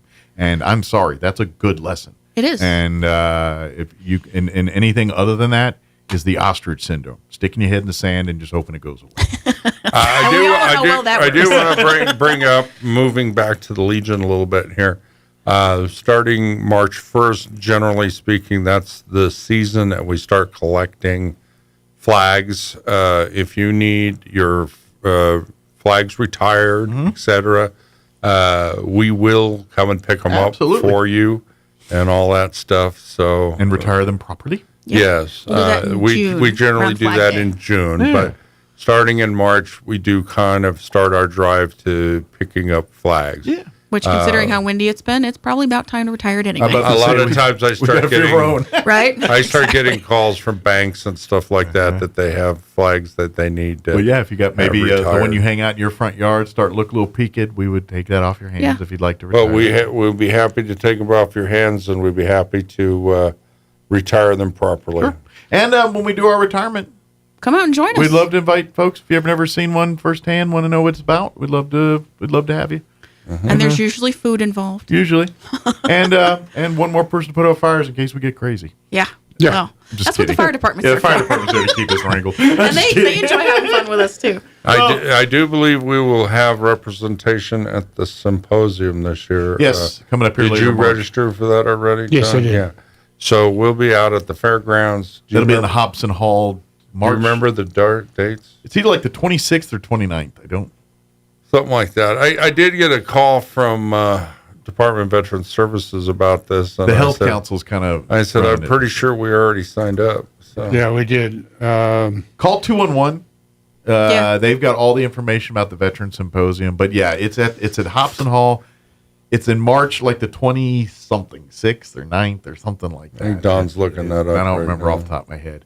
And it will be there at Hobson Hall. But they're going to have sessions and different things from everything from veteran-related issues to more social stuff. Right. I know pretty much all of the veteran organizations will probably have representation, including our American Legion. I hope Post. so. We need everybody out I'm there. going to imagine VA. On kind of a disturbing note, we found out that VA's laying off about 14,000 people.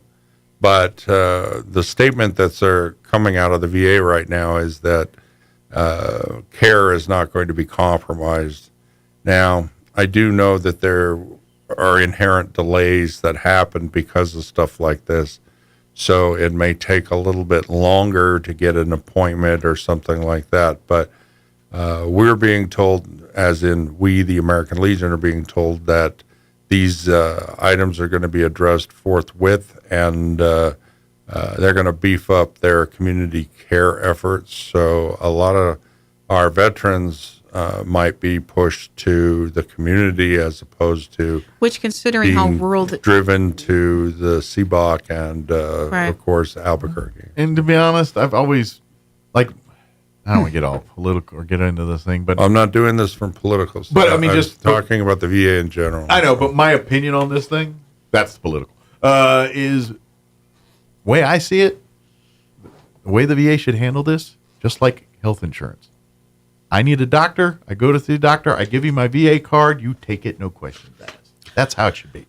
Go see the doctor you want, whoever you want, get the health care you want, and you flash a card. Yeah, that's how it should work. The veteran in me agrees with you, but I do realize that the political climate is very charged right now. Well, I think I can save money rather than you seeing specifically VA doctors and this whole gamut rigmarole. Where it'd be wonderful if all the veterans lived around a air base. But most of them don't. They live in Roswell, New Mexico, or places like that. Well, I do know that, 5 years ago when they expanded all of this and expanded community care, it did open up a lot of avenues for our veterans to get better care. I just don't understand why not leaning that way. It's like, this just makes too much sense. Why are you not? Yeah. Well, it is a complicated process. This is not a political statement, but New Mexico is one of your poorer states. And so when you push to the community, a lot of times funding and stuff for that is just, there's just not anything there. Yeah. So they rely on Medicaid, and Medicaid's being hit pretty hard right now. So it's hard to say how this all lays out. I do know that as a veteran who uses the VA system, it has been better the last couple of years than it had been, say, 8-10 years ago. That is true. So it's a slow-moving barge, much like the American Legion. I just look at it, it was so bad that now we got a morsel, and now it's like, well, I was like, you realize it was derelict. Yeah, at one I point. cannot predict. I'm not a prognosticator. I can't tell you what's going to happen. Yeah. But I will tell you that from my personal experience, although my personal experience with primary care doctors has not been stellar, but access to care has never been better for me. That's good. So, I get it. We've got to fix it. And so there's not going to be one day it's perfect and not, and I get all that. But I don't know. The way the VA runs things is a little weird because it's worse than insurance because you have areas, and you have an area that's like they separate them into what's called VISNs. So we have a VISN here in New Mexico. There's one in El Paso. There's one in Lubbock. So when you're dealing with different VISNs, even if you're in the same state like Texas, they don't talk to each other. It's like the systems are not totally connected. So when you move from one VISN to another, takes a long time to get the records. When I had my accident and I got stuck in the Arkansas VISN, it took them weeks before they could get my records from New Mexico. And then I kept getting letters saying, okay, you moved to New Mexico, you moved to Arkansas. I'm like, no, I didn't move to Arkansas. I'm just here. I ended up in Arkansas. Yes. So it was a real journey. Sure. And the best way to make a difference is to say a political statement. So the American Legion family they are activists for our veterans and our military and their families. So you don't have to be a member, but if you go to their Grassroots Action Center, just do a Google search online for it, and it should pop up. And they have a list of the things in Congress that they're working on, different programs, different bills. And if you would just fill out their preordained form and send it off to your congressperson and let them know that you want this to happen, it gives them something to work with. Sure. And make note, you only have to fill that form out once. But you can do it every day. When you go back to the Grassroots webpage at the Legion, every time there's a bill in Congress that has to do with veterans, you just click on it, and what it does is it has a form filled. It puts your name and stuff on it, but the language has already been created. You can read it right there online, and you approve it. You just say yes, send it, and it will send it to your Congress critters. And you don't even have to know who they are. You just put in your zip code, and ta-da, it fills it for you. And then, like 6 weeks later, you get a letter in the mail saying, "Hey, thanks for contacting me." I would do one up on that too, if you want to. Is do that, and then take the same letter and do a personalized version, telling you that you're a representative up, and send it to your own congresspeople. Yeah. I remember I had a dentist years ago. Senators he had copies of every letter he'd ever sent to a Congress critter in his main office. It was really But I mean, weird. do that one, but then do a personalized one saying, I'm a member, I'm a constituent in your district. Right. And this is how I feel. And if you have access to email, that's probably the best way to do it, because it can take a while for them to see the hard copy. But send that to one of the best things about doing this grassroots thing is you can actually see it making a difference. It will tell you exactly how many letters are sent and what positive things have come out from it. So you actually get feedback of what you're doing. Yeah, and I just know this is from when I've talked to representatives in the past, is they put a lot more weight in correspondence when it's from people that voted for them. Now, what I mean by that is they get a lot of these type of form things where it's and they're important. Don't get me wrong, and you need to do it. Keep doing it, because those are the strength in numbers. But if you're trying to talk to one of your people and get them convinced and get a brain in there and they do put much more stock when they see it from an email that wasn't part of a thing, that was just from one of their people. It says, "I live here," and that's what I'm saying. Use it, send it off, but then the other thing too is when they see the letterhead, it comes from the American Legion. Yes. They know that you're dealing with 3 million veterans or whatever, and they tend to pay attention. Sure. What I'm saying is both are good. Is what I'm saying. You do that thing, but if you really, really want, you send the personalized letter to your own elected officials. So your two senators and from my and your past 3 experience, you tend to get better results from the Democrats than you do from the Republicans on this type of issue. Well, all of ours I don't are know that, why that is, because the Republicans always say how they're so veteran friendly, but we tend to get a better response from Democratic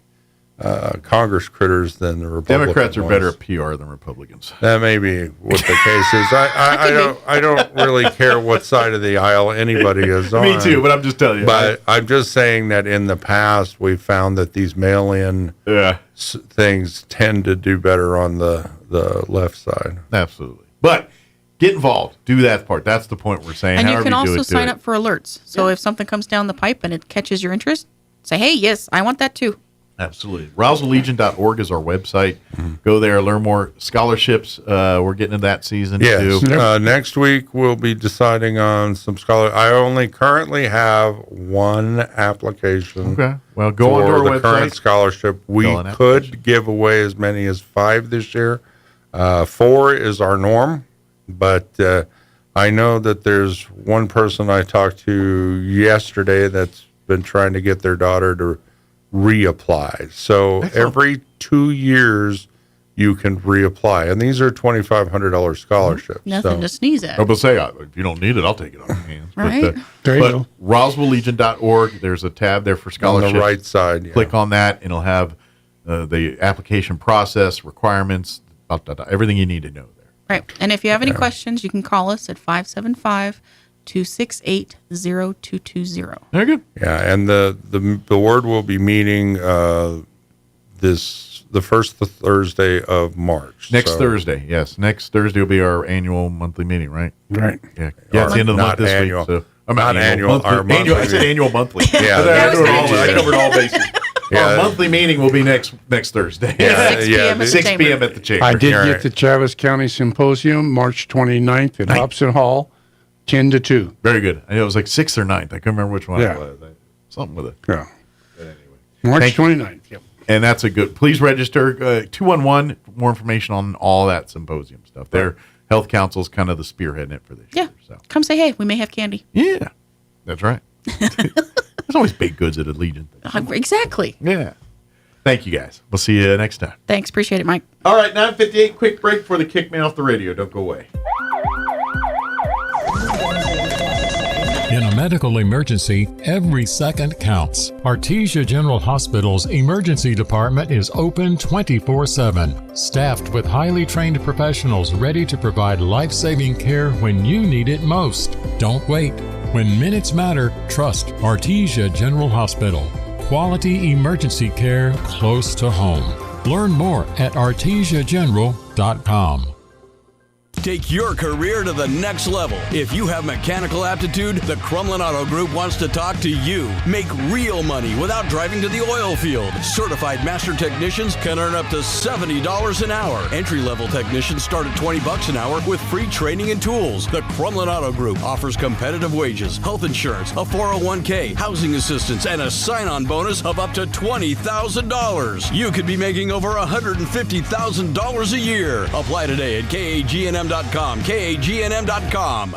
Hi, Chef Anthony Noble here with the Valley Cafe at 801 West Brasher. We love serving you our delicious meals for lunch and dinner. The next time you're in on Monday or Tuesday, bring the family and take advantage of our kids' dinner special. With the purchase of an adult meal, you get the kids' meal for 20% off. That's right. Get the kids fed, save a little money, enjoy what I got cooking in the kitchen. Come visit us at 801 West Brasher in the Orange Building across from Church on the Move in Roswell. We have it all. Come taste and see. Don't forget, you can also find the Valley Cafe on our website at toasttab.com/Valley Cafe. Also on DoorDash, Grubhub, and Uber Eats. I was driving home from work. I got off the bus. And this is the first step in that process.